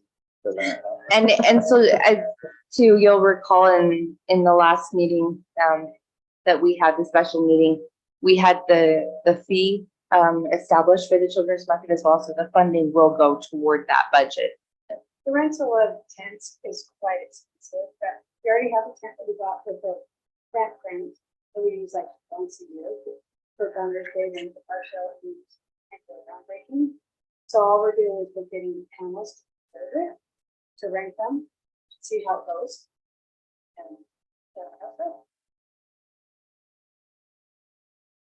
All right, anybody wish to speak to this from the public? Seeing none, I'd entertain a motion to close the public hearing. So moved. Second. By Marriott, second by Nelson, all in favor, say aye. Aye. What's your? Any discussion? Not an entertain a motion. Yeah, I'll make a motion that we adopt resolution 2022-B as in Victor.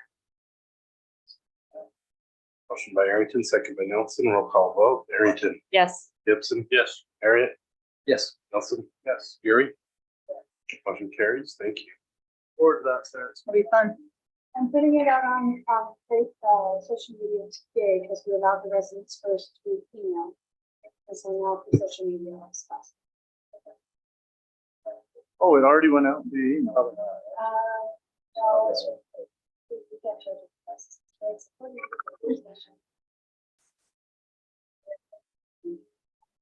a Lemonade stand type. A lemonade stand type law that they have in the state. Nominate, like it. Item 6, closed meeting. I don't believe we need one. No. Have another business.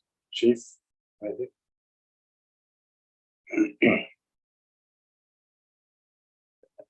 You want to share? I still on microphone. Just a couple of things. Pleasant View Police, we're working with Harrisville on Shop with the Cop for some underprivileged kids. And Lieutenant Talbot, Officer Persama are overseeing that. So I think they'll be reaching out, trying to find some families or children that could use that experience.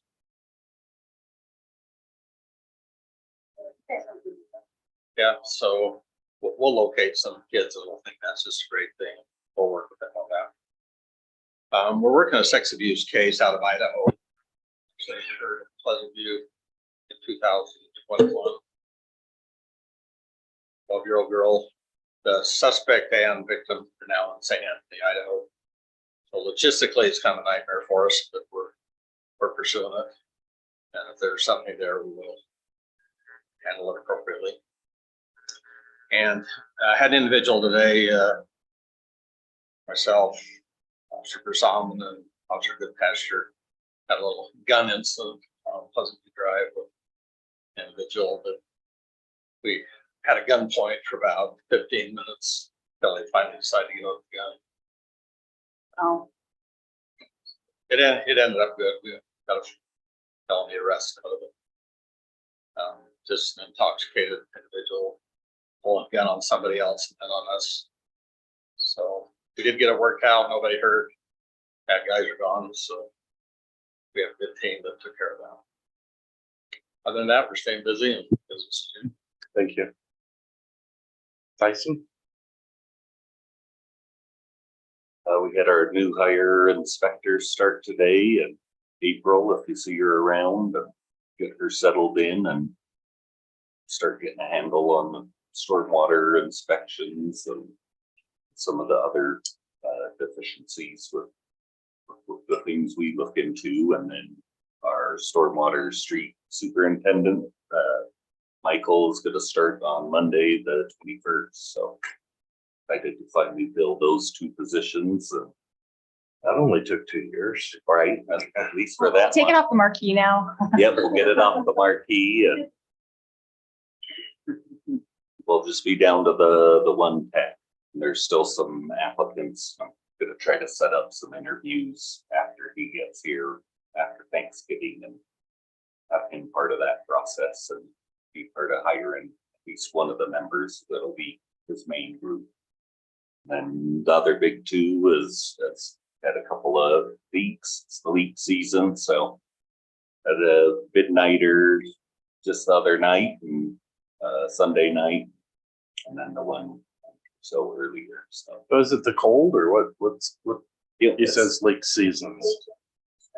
yeah. Well, freeze the night before, I know North Ogden had one, so. Yep, it was that same night. Ours, I don't know their circumstances, but I'm sure they popped about the same time. And I've always found it fascinating that you could about follow the line straight across the hill to each other. So What's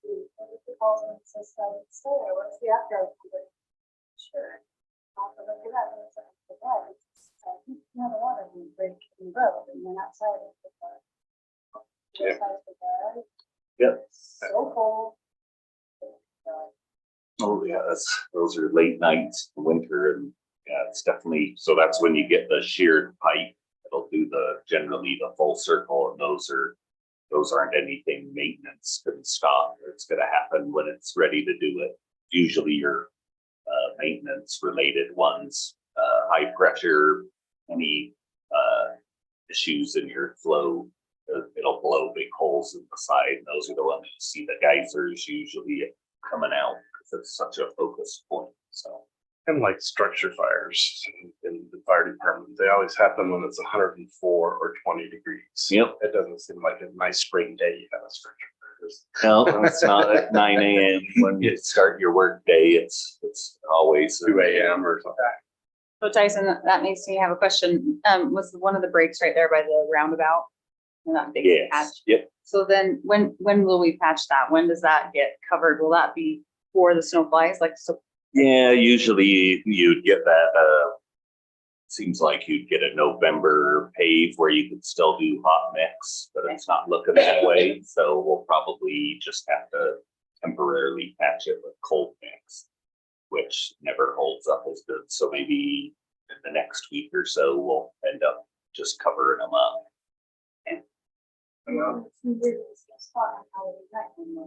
Yeah. Yeah, and the roundabout one was the valve top blew off. I'm pretty sure is the oldest hydrant in Pleasant View still active.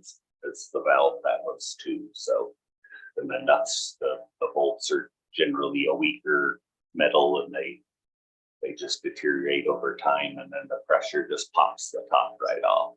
I think North Ogden helped them on that one because it was so old they had to actually hand bake the gasket because you can't get a lot of those specific parts anymore. So Hey, when you do that patch right there was a patch that was placed at the roundabout, kind of if you're headed east.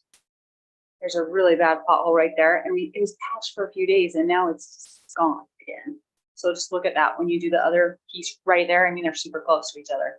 Yeah, on the eastbound side of that little island. Yeah, yeah. You'll see it. You'll know. Yeah, I was gonna bring that up, but.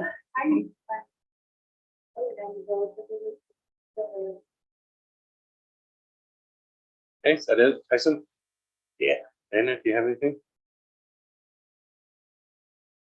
You can, oh, Yes, and they should have all gotten an email. We got a significant grant award. There's a from lot of WACOG commas. I like a in lot a of commas. partnership with Far West City for some new roadway infrastructure, back behind the Horseshoe Pond, over to a frontage road, and then back over to the signalized intersection by the Jimmy John's. It's gonna be an incredible safety improvement. And WACOG picks up the full tab of that. That was in the email. We are anticipating some developer participation, but that will cover the entirety of the project, which we weren't anticipating, so they'd asked us. Initially, we applied for the whole project. I don't know if you remember all these emails, and then Brooke said, well, I don't know if you'll get both. Let's divide it into two and then turns out we got both projects fully funded, so. Cool. It's awesome. Exciting. It's really exciting news. So it's awarded in Money. 2023, but it is very exciting. And we, The award is for fiscal year 2025. yes, Yes. the So funds are 2025. but we But okay. are at beginning construction with some development going into Yeah. the areas. So it's a county issue. We've been coordinating with the county on that, and there is some property acquisition at play, and I don't really have that information to share at this time. Okay. And another thing that we did today, staff training, cybersecurity. Please be diligent. The main message from the training is don't click links that you're not expecting and hover. Mayor would stop over sending links. us emails. So this, No, I can't. Well, I got something from another city. you get one for today. me asking for gift cards or whatever. No. Hey, I'll take those gift cards, but no. But I got one from another city today, and it was really interesting because it was the individual. Basically, what the trust training kind of outlined is because we're government, because we're transparent, we've got all this information out there. They pull from that, so they look at who our vendors are and how much is due, what the progress of a project, and they're very manipulative in how they try to address it. And so please be very cognizant. And if something happens, don't feel bad. We've got IT staff for that reason. The trust does cover some cybersecurity, so that's helpful as well. Thanks for forwarding all the emails to us too this week. That was probably a full-time job in and of itself. So thanks. You're very welcome. And we are extraordinarily thrilled to have Brandon Bell here. He is a very excellent planner, very seasoned, and he's just jumping right in and helping us out. So that's wonderful. Appreciate all of my other staff too that have helped with tonight, and obviously the chief with all of the challenges that they're dealing with. We've got such an exceptional staff, and Laurie helps keep us all together. Good segue to Laurie. Hold on a second. Brandon, do you have anything? Okay. Bill. Yeah, I just want to say thanks for, I actually like meetings like this quite a bit, but getting the information from everybody I talked to multiple times this week, staff's answering questions, and it really helps. I mean, we've got, like I said, we've got a good council, we've got great staff, answers. We can disagree about things intelligently. It's really good.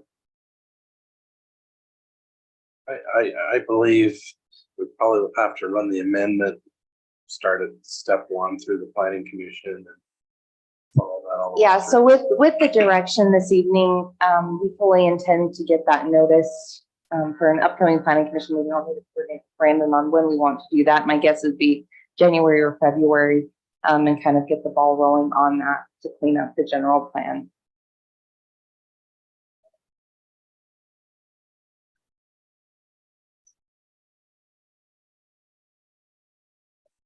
And I actually couldn't find the reference to that specifically. Oh, I'm probably on those. We asked for years. Maybe we ought to put something.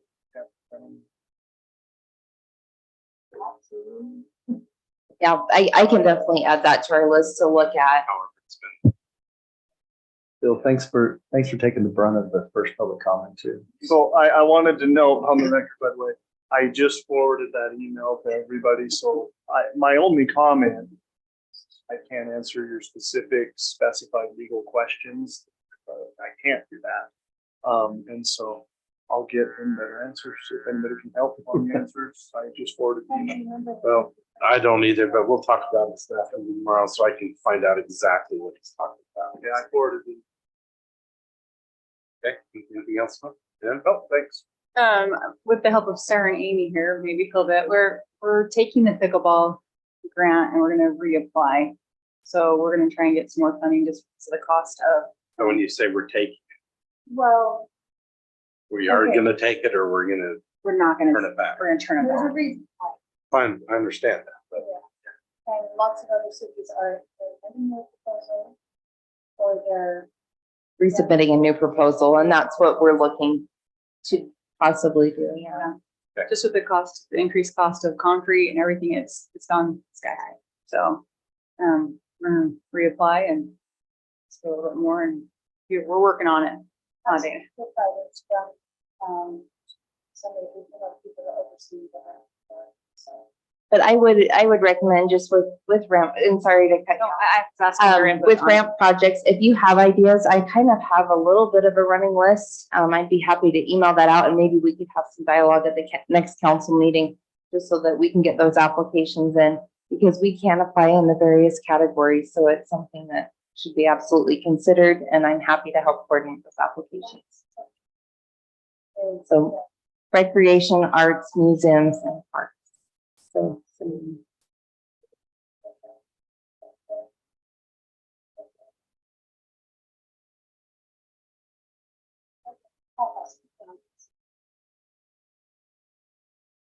And if I could just offer, we have heard from contractors that concrete plants are getting caught up on their supplies of fly ash and cement.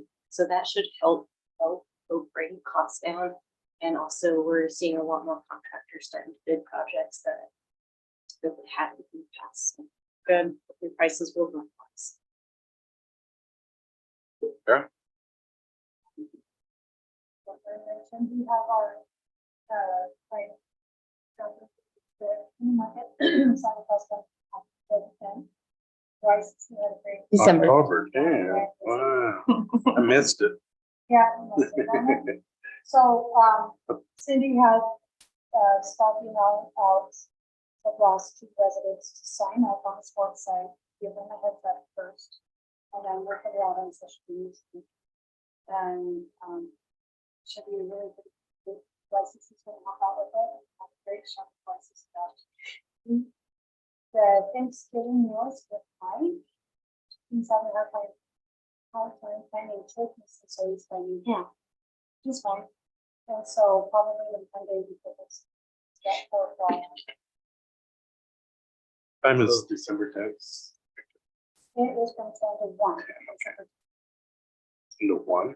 10 to 1, we extended it because we. So Santa Claus will be in here, and we have the setup, we have Santa in here, and the activities on the outside. If you went to any of the groups, this is what it is. So outside. Okay, awesome. Santa Claus is here the whole time. 3 That's up to hours. Cindy, I don't know what she thinks.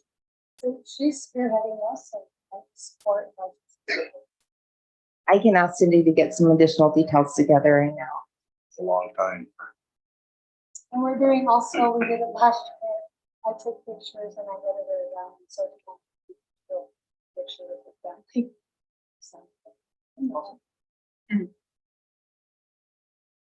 That's the plan on unloading for that food drive one like we have in the past, or is there a new cake?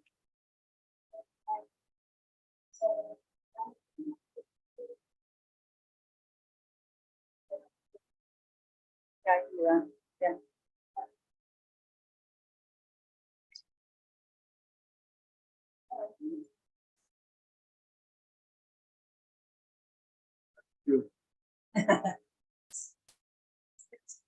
Dave? Weather looks pretty good for that day. It's good. So that's Monday at what time? November 21st, right? 21st.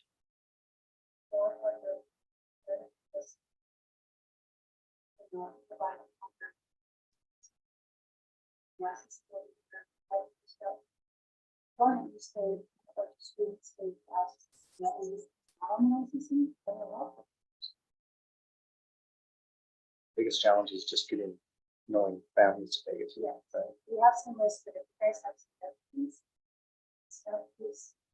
This. And the data or this.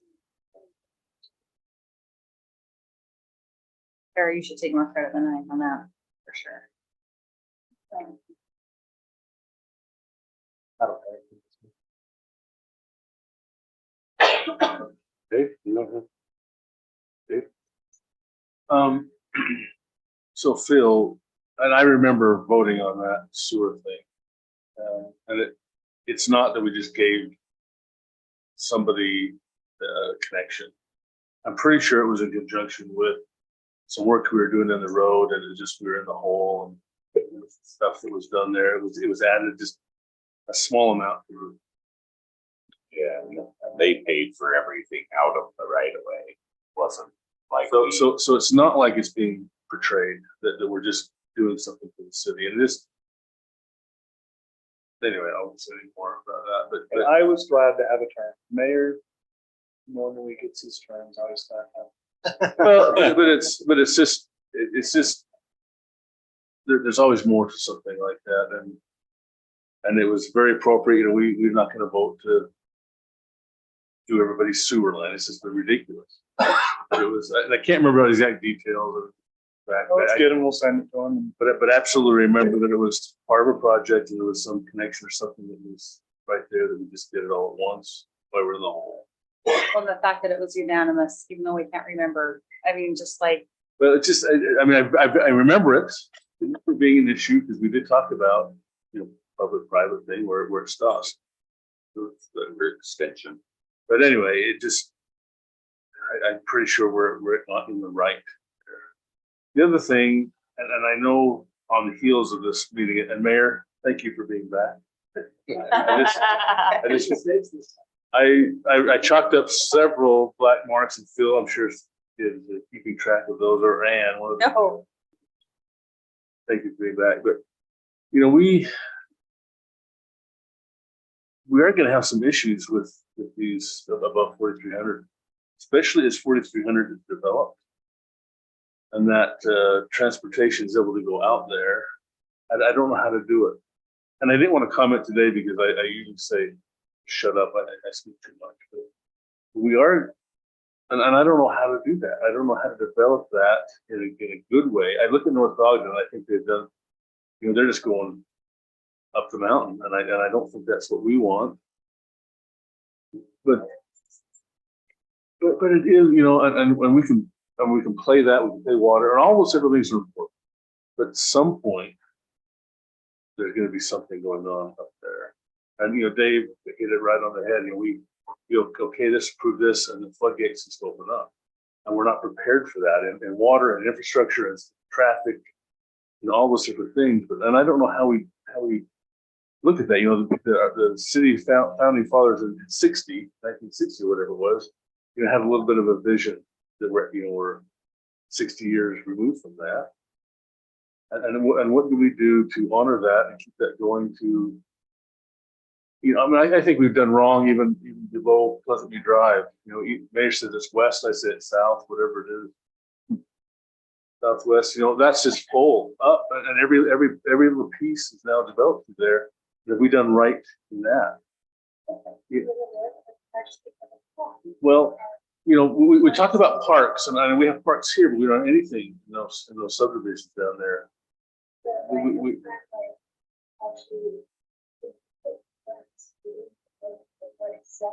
Well, And I know, but it's gonna be a big thing, and it's gonna take some vision on what we want that to look like next 60 years from now, if the world, if we're still here. And most Yes. comments, if you listen to most comments, it was that property, yes, but it was traffic, not having enough. Well, it was development in general was what the comments were about. And, you know, we've approved hundreds of homes to be developed in the last year. And I've always said, and this is, you know, one of my statements when I leave, they'll be known for this, but I've been out here almost 30 years, and I wish I could have closed the door when I moved in.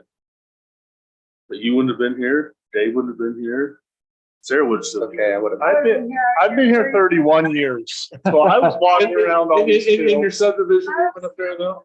No, Sarah, yeah, Sarah is here, but I'm just saying that, you know, I would have loved, because I moved in for a certain lifestyle. And it's changed. Anyway, enough said, Mayor. More than just the zoning, but. Yeah. Well, or some vision, and who knows what that is? I haven't got a plan on it.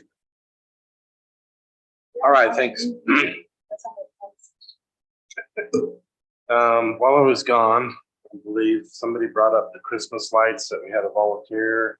I believe, yeah, somebody else, I mean, is that going forward then, or we gotta purchase some lights and some boxes and stuff, or what are we doing? You know who I'm talking about, but, Yeah. yeah, okay. Okay. Yeah, and so just, Sarah's been helping get quotes for the different companies that'll come and put them up and do the roundabout. I think we just need the one more, and then the jellyfish lighting for the city office. That would be obviously a continuous 25-year. I still think that's the better way to go for the building itself.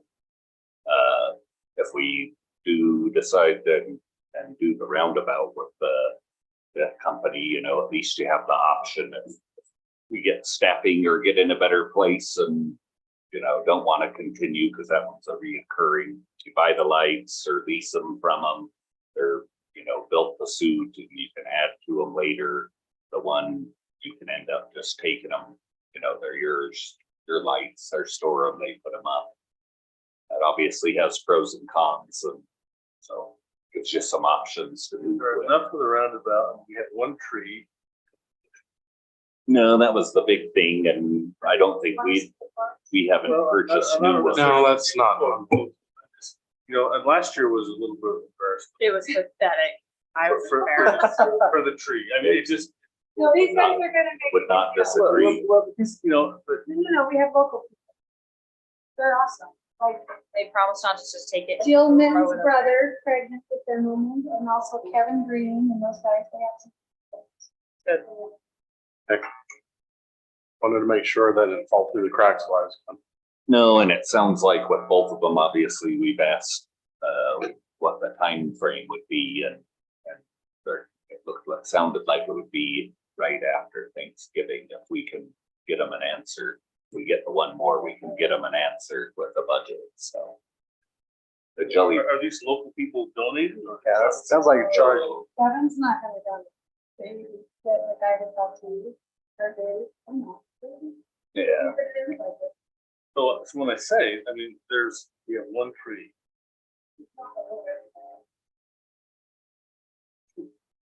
All right, I brought up a can of worms, but let's, And a few little bushes. There's budget lighting, I don't remember, so Christmas. So there's, yeah, with, during the budget, I think it's 10,000, and the jellyfish lighting came in at 995. Permanent lighting on That's it. permanent lighting, and you get your program. That's, Use it for other holidays. yeah. For free, fix it. And you don't have guys up on the asphalt That's the 10 grand we shingles just and they're just there. Post service tracker. all right, if there's nothing else, I'd entertain a motion to adjourn. So move. Second. All in favor, say aye. Aye. Thank you. It does bring babies. Relative.